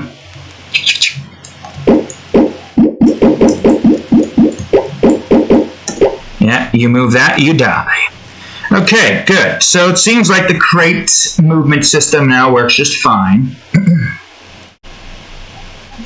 There's multiple other tests that can be done to like showcase that, but that is not the only tests here that we need to perform.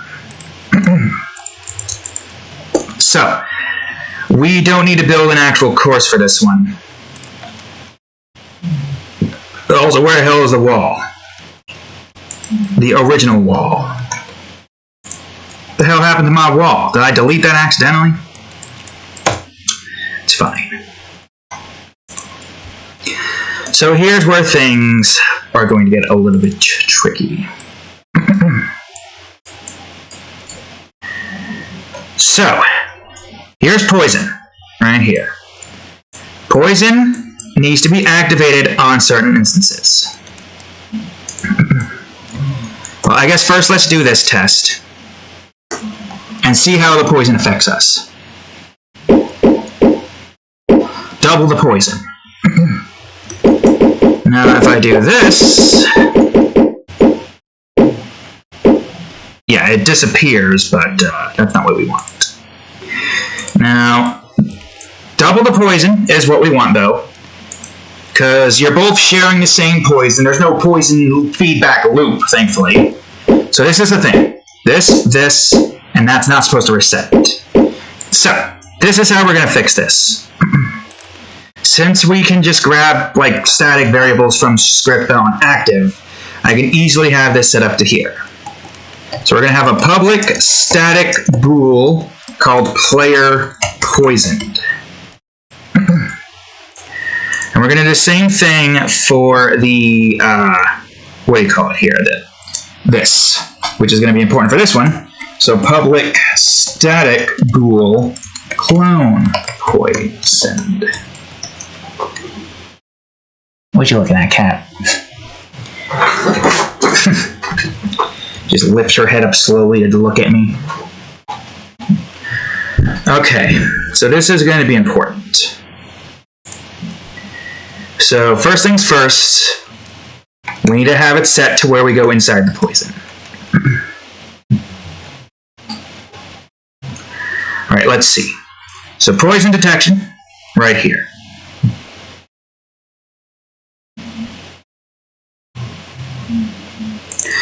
I guess we just need this to be like this. Player.player poisoned equals true. This is how this is going to be set up. Well, maybe not here, but here instead. So player poisoned equals true, as soon as the player goes inside the poison. And of course, that detects to see if the player poison is false, and that makes that, and yeah, that's all its thing, which is not important. It's fine as it is. So now we need the exit detection for poison, which it starts that. So now we need cure poison, which in this instance will make player poison equals false, which will always be like that no matter what. But now, if clone.clone poison is equal to true, no, false, this will only occur if this is like this, like so.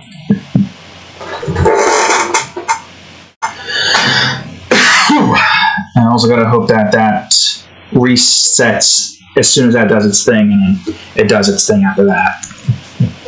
Or we do another yield return new and then have that do its thing, because I have a funny feeling it's not going to get rid of that.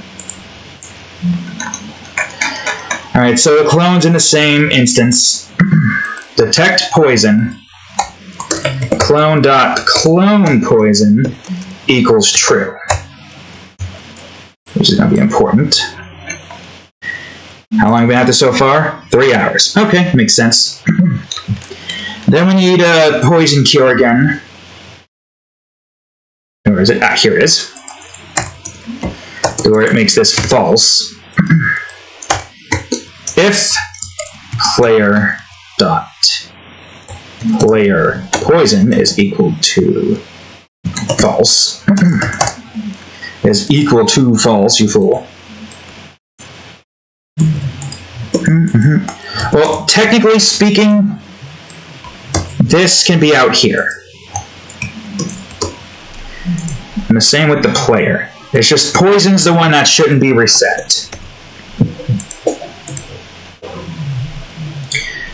I don't know how this is going to work, but this is a good test. Let's see.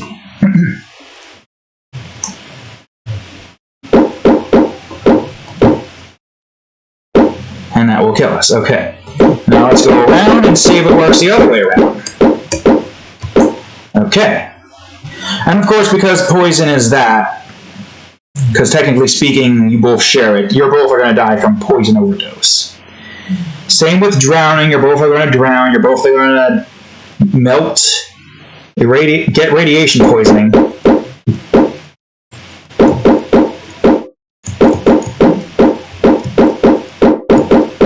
God, that sounds so weird. Alright, now there's another test here that I want to perform. It's a simple test, really. Move the damn thing.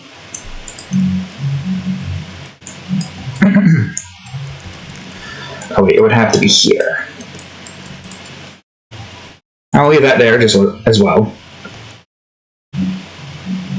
But because the player can't move here, yeah, that just works as is. And that doubles the poison, so you gotta be careful about that one. Okay, so the poison system is set up kind of fine so far. I haven't noticed anything off, and it seems to be working the way I want it to work.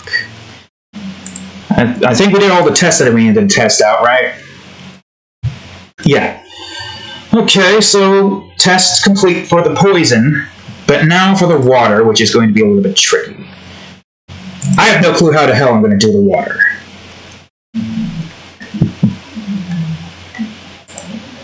Okay, let's see. What did I do for the water here? Player.water. Clone.dead is equal to false. Right, that's what that does. So I guess let's just get some water blocks in here and test this out. We're going to get areas different here to do the tests more efficiently. So what does it do right now if both of them enters?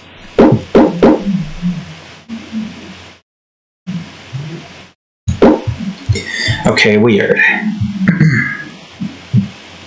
Press play, you idiot.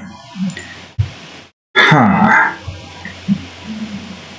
That is strange because it should be bringing that up by plus equals 1, right? I mean, I guess it's fine.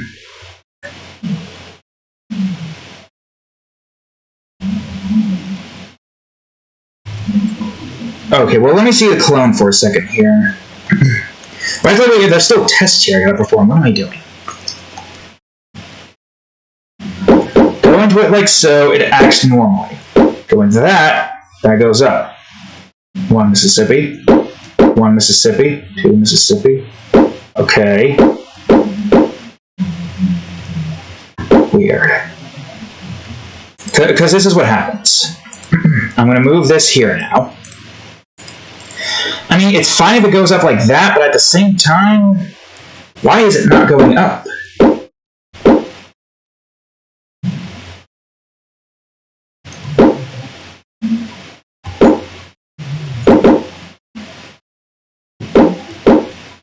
We also do need to have that exit thing. Oh, now it's going up quickly.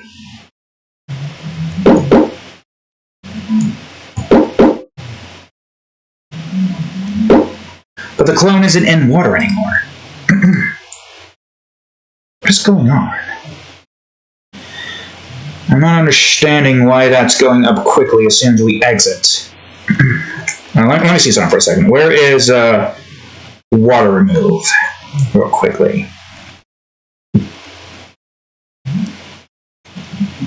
Poison, water detection, water remove. Okay, where's water removed?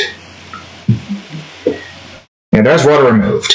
Well, immediately right off the bat, we need to have public static bool player drowning.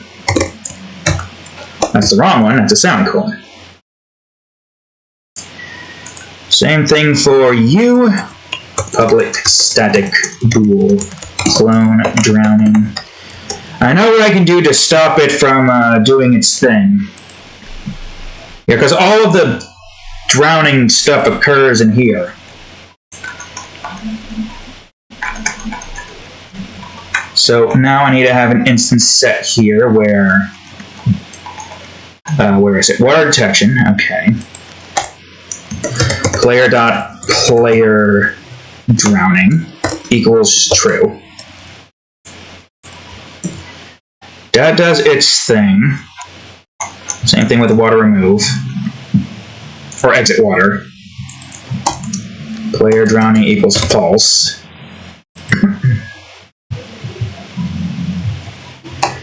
And if clone.clone drowning is equal to false, is equal to, why the hell do you keep forgetting that simplistic instance brain? So if that's false, and that goes to 0, and that stops drowning. That's vitally important.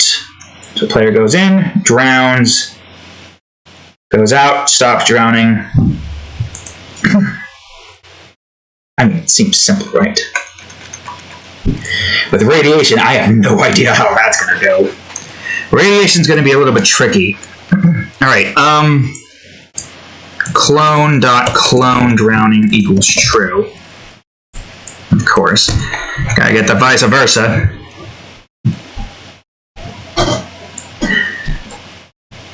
Okay, here we go. And make this false. And if player.player drowning is equal to false, wrong one, then you go on ahead and do all of this stuff. Simple as that. And that will stop you from drowning. At the very least, that will still keep the drowning going once you exit out of the thing. Right?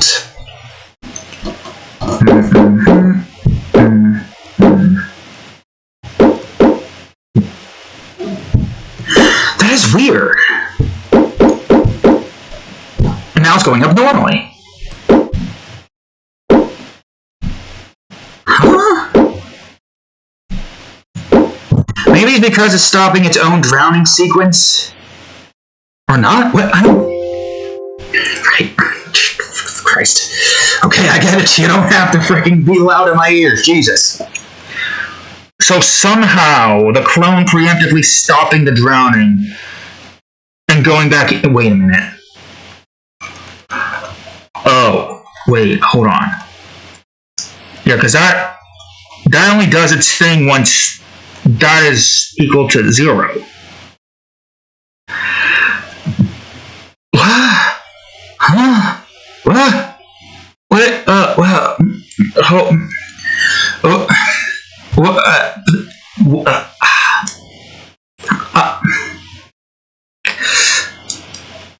What? I don't...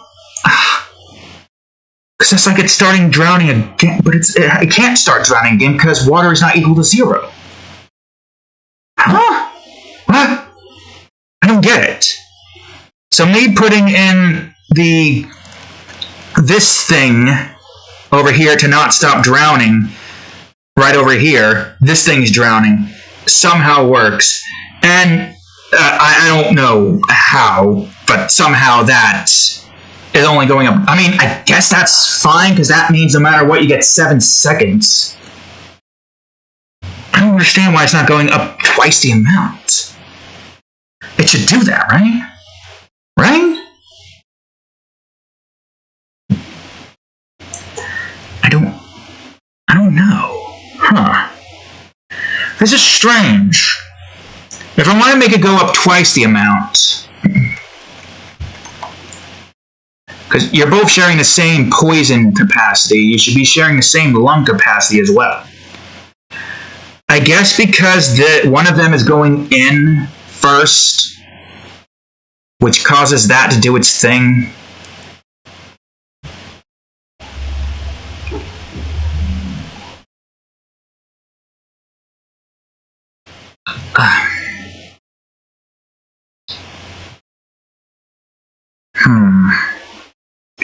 I might... Okay, hold on.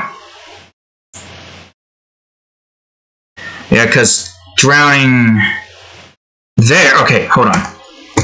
If clone.clone drowning is equal to true,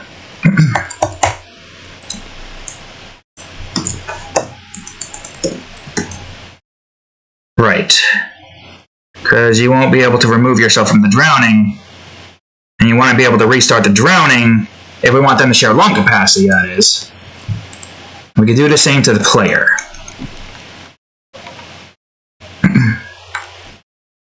Where the fuck is it? Ah, here it is.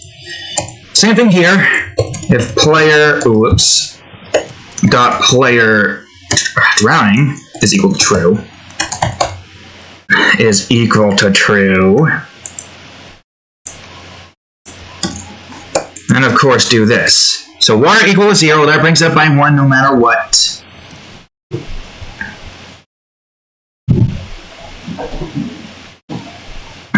So it's only going to go up by 1 as soon as you enter the water. As soon as they re-enter the water, the drowning sequence restarts for their end. Correct? I think I'm finishing something, but let's see. So it'll go up by 1, but it'll go up by 2 if we go in simultaneously. I don't know what happened there.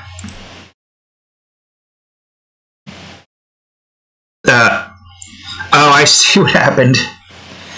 Right, that makes sense.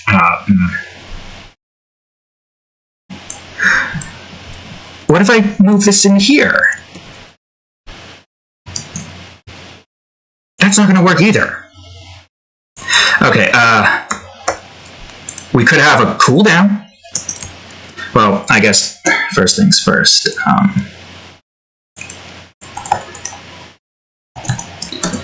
Drown variable. So this one could be a private bool. Drown cooldown.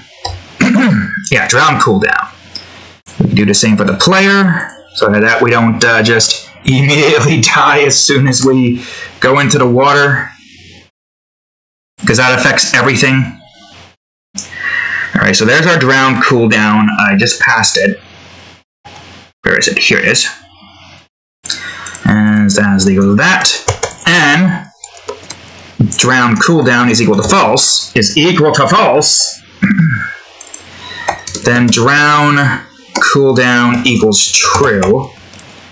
And the only way that will equal false is if once the clone and player, vice versa, exits the area and does their thing. So yeah, that will just make that do its thing and start drowning instead of just stacking drowning up.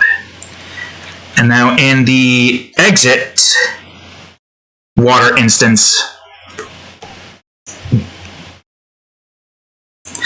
well, technically speaking,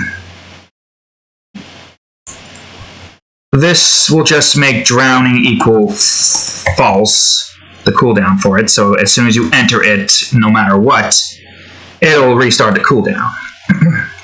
Correct? That's what we want, right? Yes? Okay, guys? Put that down here. Okay, so we've got our drowning cooldown.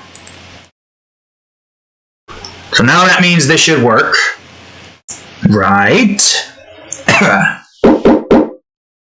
Goes up by 2.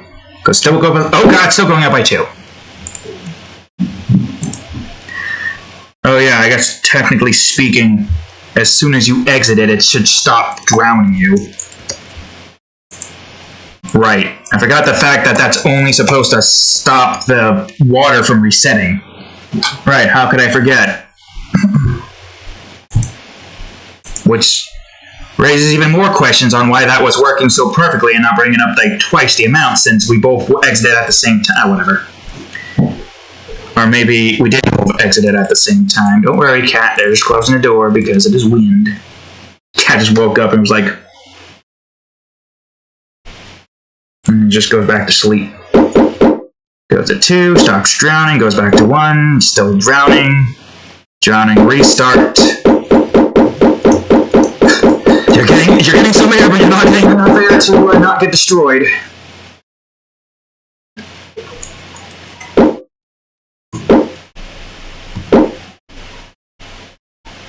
Nope. Oh God, didn't move in time. And this is where the over water instance is needed, because now that's 9 instead of 8. If I made it equal to 8, then that would screw us over. Right, cat? Alright, so the water's kind of where we need to get. I mean, I guess technically speaking, going in and out does reset the breath a little bit. I don't know how else I'd be able to fix that. But having them both drawn at the same time means that your time is reduced to 3.5 seconds to be able to get out of the area. Okay, now that the poison in the water has been tested thoroughly, well, let me test the shifters first, actually. Shifters are kind of important for a few reasons.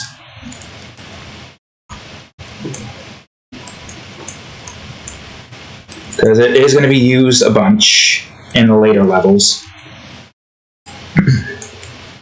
Then we need some tests over here with the in-between portion, if we can do that. So I think regardless of what we do, no matter what, this should work, right?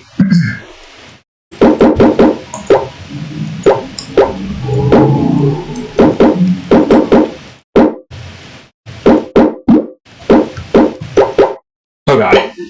Forgot about that tidbit.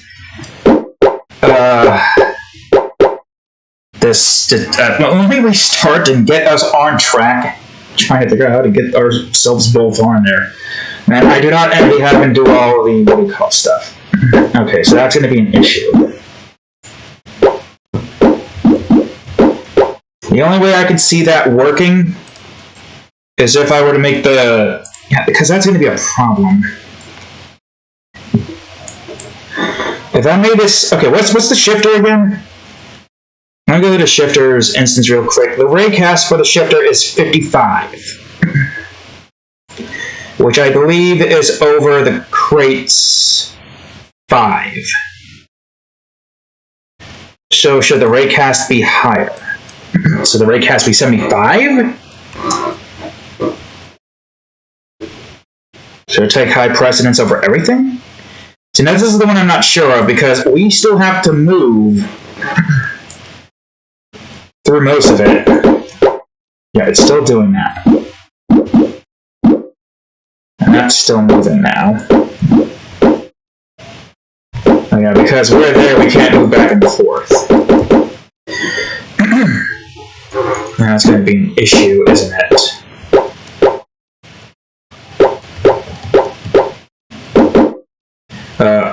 I gotta figure out a better way for me to be able to do this with these. Okay, so... because this is not going to work, because now the clone isn't going to be able to do that.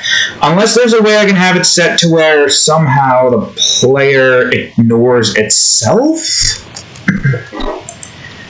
This is going to be a bit tricky. Alright, I got... Okay, now preferences. Project settings.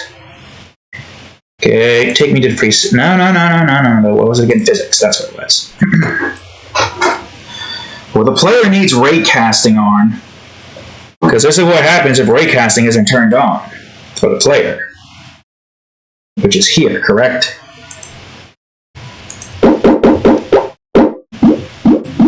Oh, it still works. Weird. Huh? Wait, what is it that a player and player? Well, it's not going to work if I can't get this guy to move in the direction he's moving.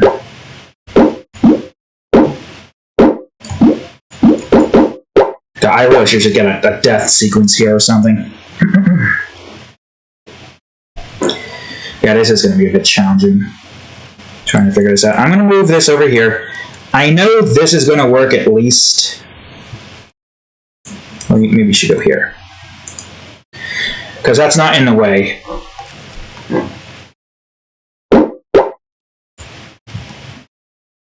Yeah, as you can see, this doesn't get in the way of anything.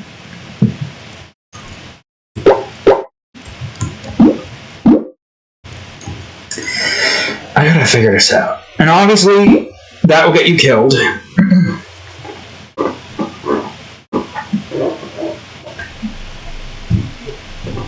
I can't have it set to where Maybe I could have it set to where the shifter prevents you from moving.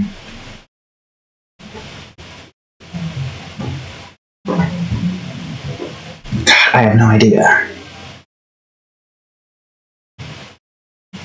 This is detecting the player via the raycast. Or is default the one we want to turn off? How did turning that off break you, but not the player? I have no idea. I don't know, maybe that's not the case for this one. There's also stuff with crates.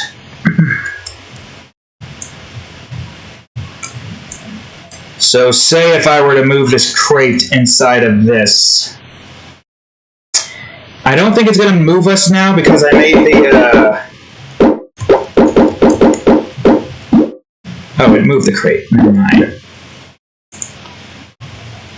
Don't know why. There's still so many things here that are a little bit confusing that I gotta figure out. Okay. So how the hell am I gonna do this? Because I can't exactly just have this ignore... How do I... Wait. If I can ignore... I wonder. Where's my raycast detection stuff? Because that thing still teleports the player, obviously. I really need to... At this point, I really need to just move everything here. Okay, hold on. I'll be back for a quick check and do a little bit of research. Well, there are ways to do that, but you're going to require way more work than I have the time to worry about right now. And there might be a workaround, too. Let's see. We could have it just do this, where it starts those quarantines and prevents us from moving immediately, just like what we did with the thing. That could be a thing we do. Yeah, like this. Start those so we can't just immediately move. I mean, that might be the only option that we have here. I think. Maybe? Well, the thing is, how am I going to do that with the shifter?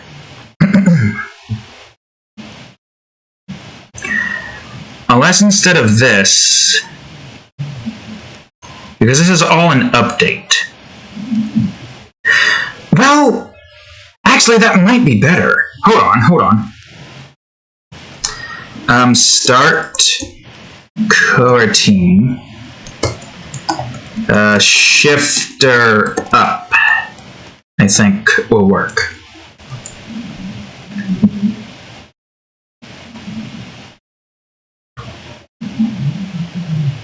Right. We'll have that one stop quarantine. Shifter up. Because all this does is just make that go to false. And that will stop it as soon as it does its thing. I mean, it's a workaround. That's really all it is. Let's see. Shifter wall up. Wall detection. Shifter up.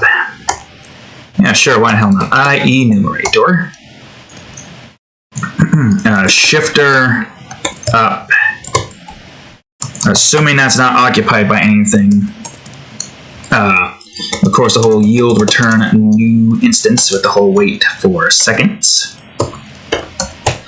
Being 0.25f. And then shift up equals false. Which is what we need for all of these. Every single one of them. We just change the names to this. Change the names of these as well. Shifter down. Same thing with you. Shifter right.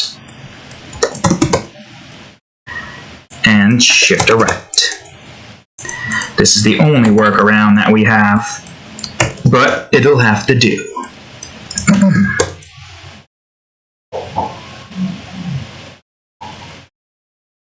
And of course, shifter left. And no matter what, as soon as it exits out of it, that's not going to detect anything. which will then allow for this to do its thing. Now, first things first, I gotta go to all of these. I gotta remove this. And I just need to start all of the coroutines in these departments. I mean, technically speaking, that's what we have been doing for a large majority of wall-based detections. So why stop there, right? Am I right? Why try to do something else when we can do this? Alright, same thing here, just gotta change these to, the directions that need to be changed. Wrong one. That is right. And wrong one again. And this is left. Also, did I accidentally minimize this? No, I didn't. Okay, good. Just need to double check. So yeah, stops, starts, stops right, starts right. Stops down, starts down. Stops up, starts up. Right. And we'll do this test with the player first, of course. Wait a minute. Oh wait, no, I'm just trying to do this. It still didn't do it. Huh? Oh, because the thing is in the way. Right, because the clone's in the way, it's technically not counting that right now. Well, damn. So that means we... Wait. What if we just have a check to see if there is a freaking... Right, hold on. We don't need all of this then. Because this is not needed. Just did all that for no reason.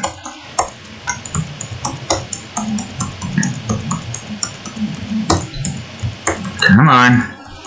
Just going back like this so that we can get what we need to get back to where we were.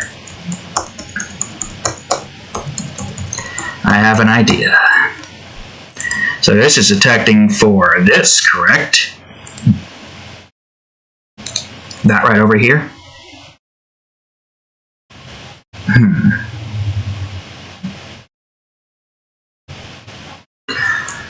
Well, let's see. There's ways we can go about doing this that prevents movements in a certain direction. I mean, that prevents movements in a certain direction anyways. But there's ways we can go about doing this. Because we do have to... Well, do we want the player and the clone to ignore each other? Do we? Is that what we want? Well, this is an AND instance.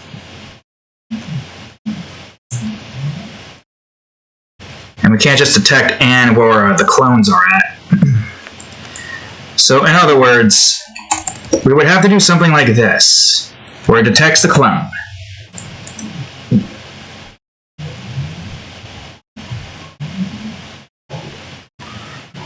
Well, I would say before we do this, let's do it on right first.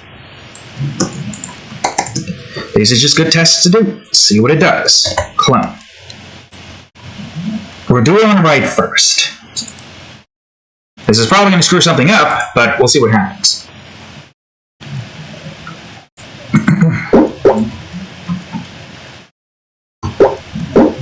We can still move. Murph. We're still stopped from... Okay, no. In this instance, we're now stopped from moving. Which is not necessarily what we want.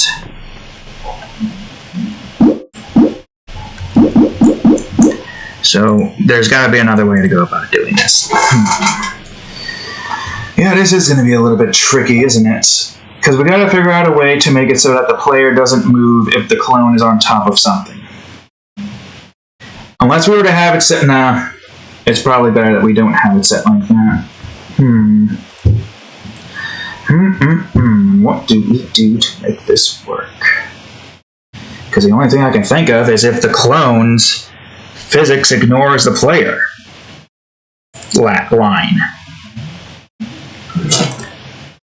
So clearly this doesn't work. But if the clone's physics ignores the player line, I I'm going to move some things around, and I'm going to figure out what it is I need to detect here. So you're detecting the player, and you're also detecting the player. I'm going to open up, wrong one. I'm going to open up my project settings, and I'm going to see what I do if I remove player and player. Well, we're going to see what happens if we remove player and player in general. Okay, so we still die. Oh god, what happened? I have no idea what happened, just kill me. Wait, what? Weird. Huh? Wait, how did you... This is so damn buggy. Activate.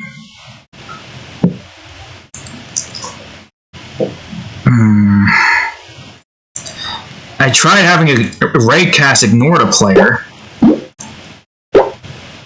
Still does that for some reason.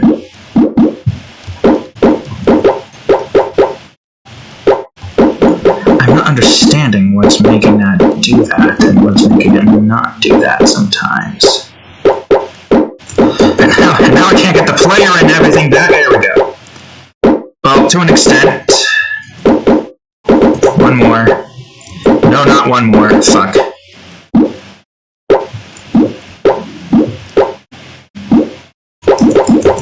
Why is that working now? And now that's not working if we go down here.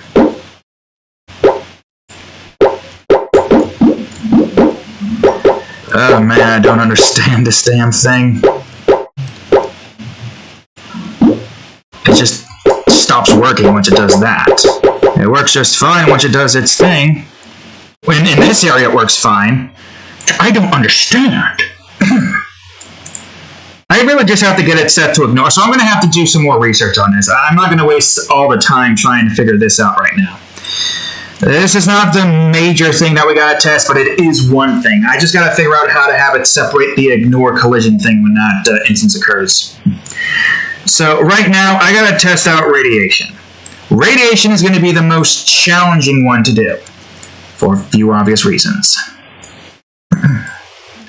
So we got the player and the clone getting affected by radiation. So we got double radiation.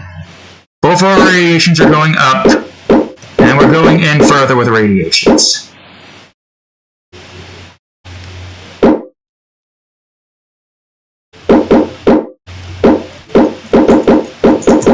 Now we go into here. Yeah, our radiation count is still doing its thing. So, I don't know if I'm going to actually have a course set up with clones and radiation, because that's going to be painful, trying to figure out how to build that, and the players trying to figure out how to complete it. So, obviously, going into the radiation is simplistic. We don't need to worry about that too much. I think the major thing here that we need to worry about in the script department is radiation tier 3, or was it 1? No, I think it's 1. Both for the player and for the clone. So if we want to have this stop the timer from doing its thing, what is going to be a bit tricky, but bool, clone, or no, player radiated. Same thing for the clone. Public static bool. That's the wrong area. The public static bool clone radiated. And all this is going to do is prevent these from entering this. Okay, so this one is simplistic.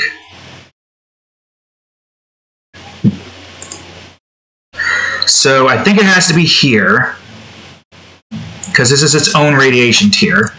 So player dot, what would it be? Player radiated equals true. And then as soon as it's removed from you,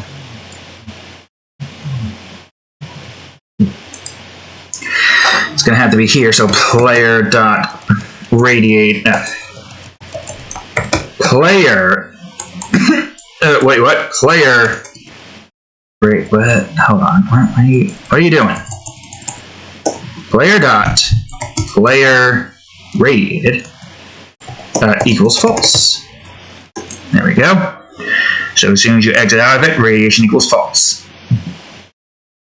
And that does its thing. Brings that down, and this part's important. If clone dot clone radiated is equal to false, then it will go on ahead. I did it again. Then it will go on ahead and do its radiation recovery, provided that the clone is not radiated. It'll stop its own radiation timer, and the clone will do its own thing once it exits out of its thing. Simple enough, really. Okay, another one, simplistic enough. And this one. Oh yeah, that just stops it. We don't need to worry about that. Where is this exactly? Cadillac on stay? Right. And okay, and you're gonna need to watch it. Clone dot clone radiated equals true. Once a clone enters the radiation field and gets irradiated. Which means now clone dot clone radiation equals false for this one. No. For this one. Same thing with this one. If player dot player radiated is equal to false, then we move the recovery over here, and that does its thing. And I think that's everything we need here.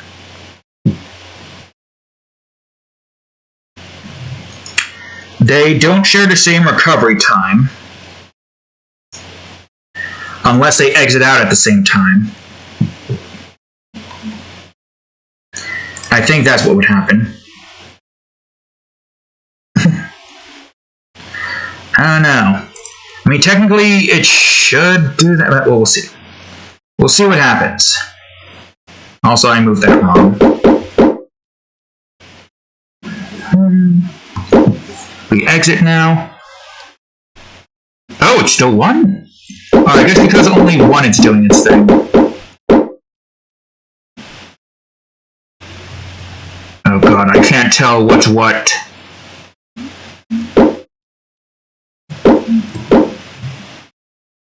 Oh god, I'm gonna die, I forgot that as soon as the ghost fills up, I'm gonna die. I mean, it didn't go down. Yep. And as soon as I exit out of that, that still does its thing. Which is interesting, to say the least. God, trying to move around with the clone is such a pain. That's just instant death. I forgot the fact that if I just go in and just wait there for a second, that's just instant death. Okay, so that seems to be working. Radiation doesn't screw up a bunch, but you still share the radiation instance. Part of me was wondering if I should make it so that you don't share it like entirely, but also I like the factor that you do share both poison, water, and radiation, even the keys too. I mean, you see with the key test that we did not too long ago. So that seems to be the radiation timer. That seems to be fine. And so far, the only thing that we haven't figured out how to do yet, of course, is the shifter stuff. There's got to be something else I can do with that. Man, I don't know. Let me move up the shifter script for a second and see what I could do.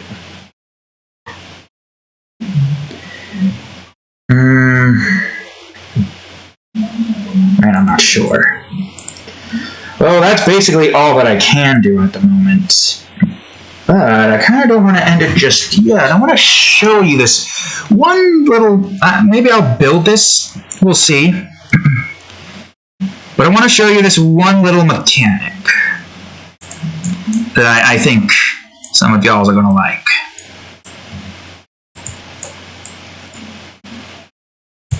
Now I got to figure out how the hell I'm going to do this, of course.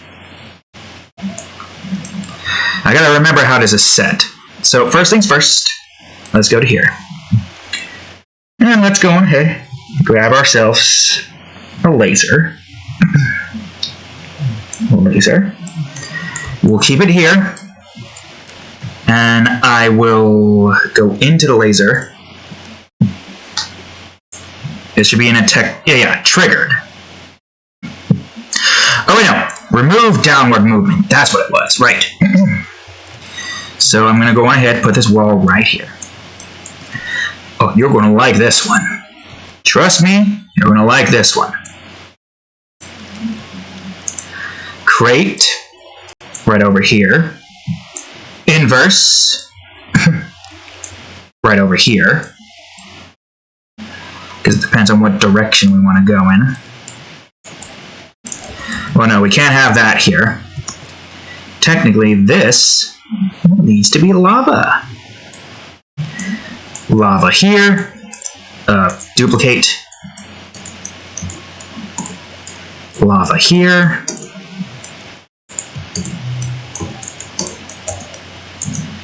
Whoops, that's not what I wanted. You fool. Go to lava, you fool. Lava here, and lava here. So you can't go up, because you'll die. Can't go down, you'll die. Can't go left, you'll die. Gotta go right, can't go right, you'll die, and that will move. Can't go up, because you'll die. Can't... Oh, wait. I guess technically there does need to be something here, right?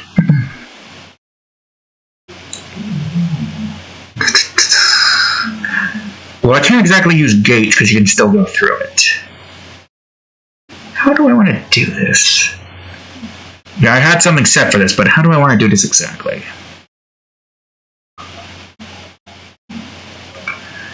Because you gotta move in that direction. Oh wait, unless it was a case of,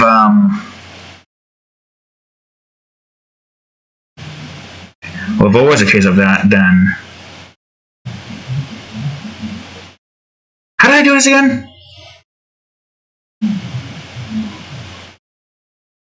Damn. I forgot what... Okay, I did something to make this work. Because you gotta go down...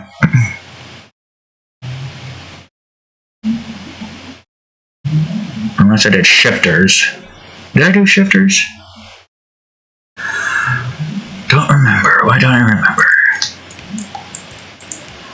Unless it was something like this. It would have to be more so like this. What did I do for this? I did something for this, but I can't remember. Fuck.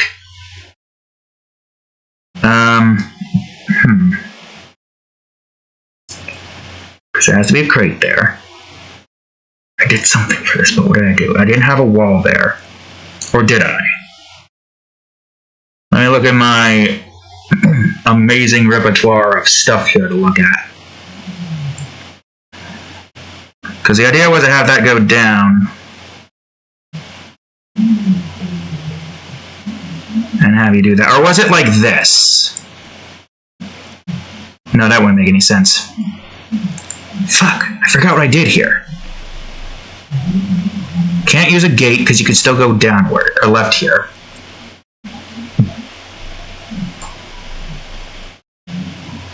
What did I do? What the hell did I do? Unless it was something along the lines of this. But no, you would still have to worry about going downwards in that direction. Damn, I forgot what I did. I had the most perfect setup for this, and I forgot what I did for it. What did I do? Was it just here going downwards? Was it just that? Maybe it was just that. I think it was simply just going downwards.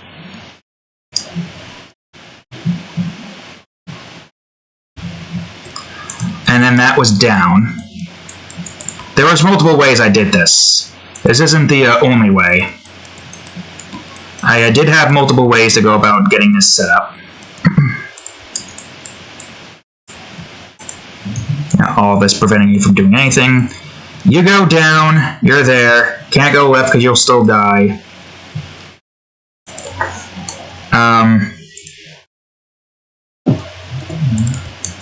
Also some lava here. Yeah, go down. Can't go right. Can't go up. Can't go left. Can't go right or left here. You'll still die. Can't go left or right here. Gotta go down one more. Although I think this one was more like this. And this was more like this. I think with this here, right, as soon as you go down here, you're here. So now you can move right. You can move left and right, no problem here. But now you gotta move this to get to here. Which will get you over to here. Which is a teleport block. And this was essentially one of the ideas. Now I need to go and grab a teleporter. Put that in the game scene. Grab you.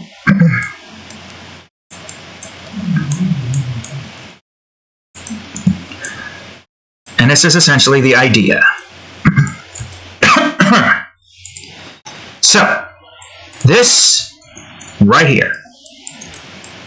So, say there's this key here that you want to collect in this area. But as soon as you go down, you get destroyed. And you'll see why you get destroyed in a minute. So, can't go this, you can't do that. Can't do that because we'll both die. Can't do this because we'll still die. Can't go anywhere else here. I go right, I die. Go left, I die. Gotta go down, can't go down any further. Can't go left any further. Gotta go right. I'm gonna do that, no problem. We have no choice but to do this. Okay, I was able to avoid it, but it's, there's also more to it than just that. Instead of just a key. Oh, there's the explosives. And you'll see why the explosives can be very detrimental to your health. And that's why we need a laser explosive bit. So if I remember correctly, it just needs to go around in a fashion like this. It's just one bit. This is not like the actual thing, but it's just showing you a demonstration on how this can really just screw you over. So that goes here.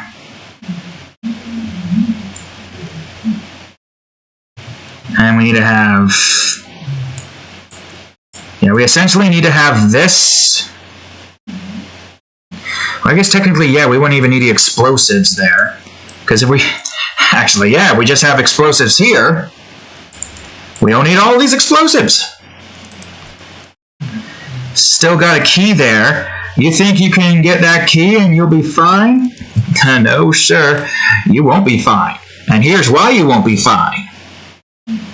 Do-do-do-do. Do-do-do-do-do. Alright, I grabbed that key. Oh, I died. And that's the reason why. I thought it was like a... I thought we could have like a Rube Goldberg contraction where it like creates a line of explosives that reach to this point. But honestly, this kind of works just as is. I'm not going to build out an entire course right now, but you get the idea. You get the idea of what it is that we are trying to do. And that's all that matters. So, boom. There you have it, folks. That, Indian first, is the clone.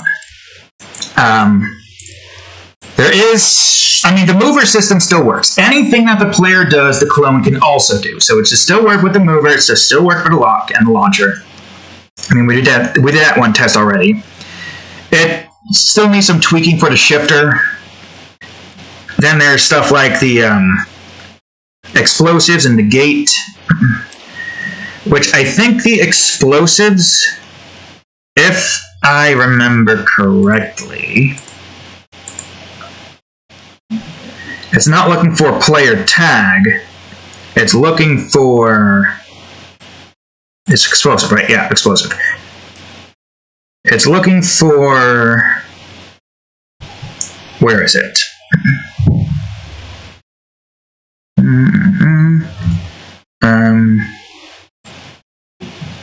Where is it?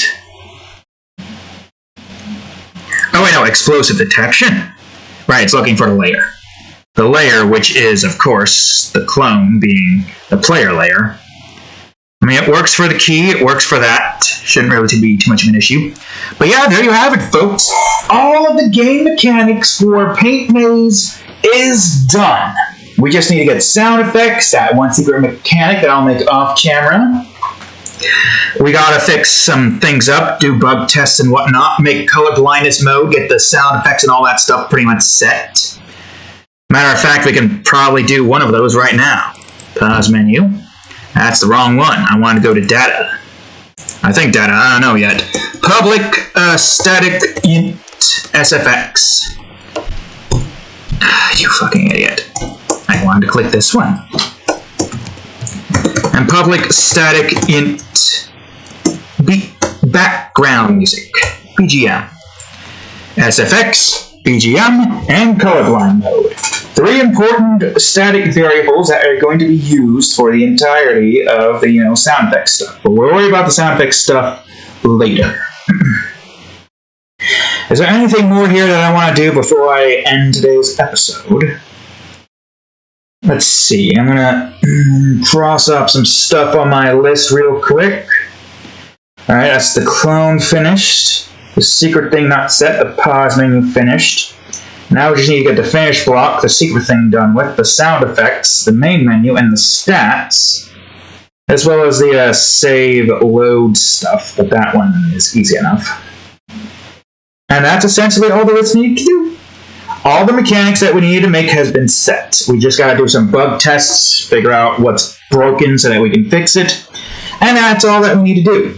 So, anyways, that's all the time I have today, folks. So, thank y'all for watching today's episode of Game Crafters. If you enjoyed it, please leave a like, subscribe for more, check out that there playlist, and of course, previous episode of Game Crafters right over here, and the most recent episode of Minecraft ROTC Edition. Anyways, thank you all for watching, and I will see you all in the next episode. Later.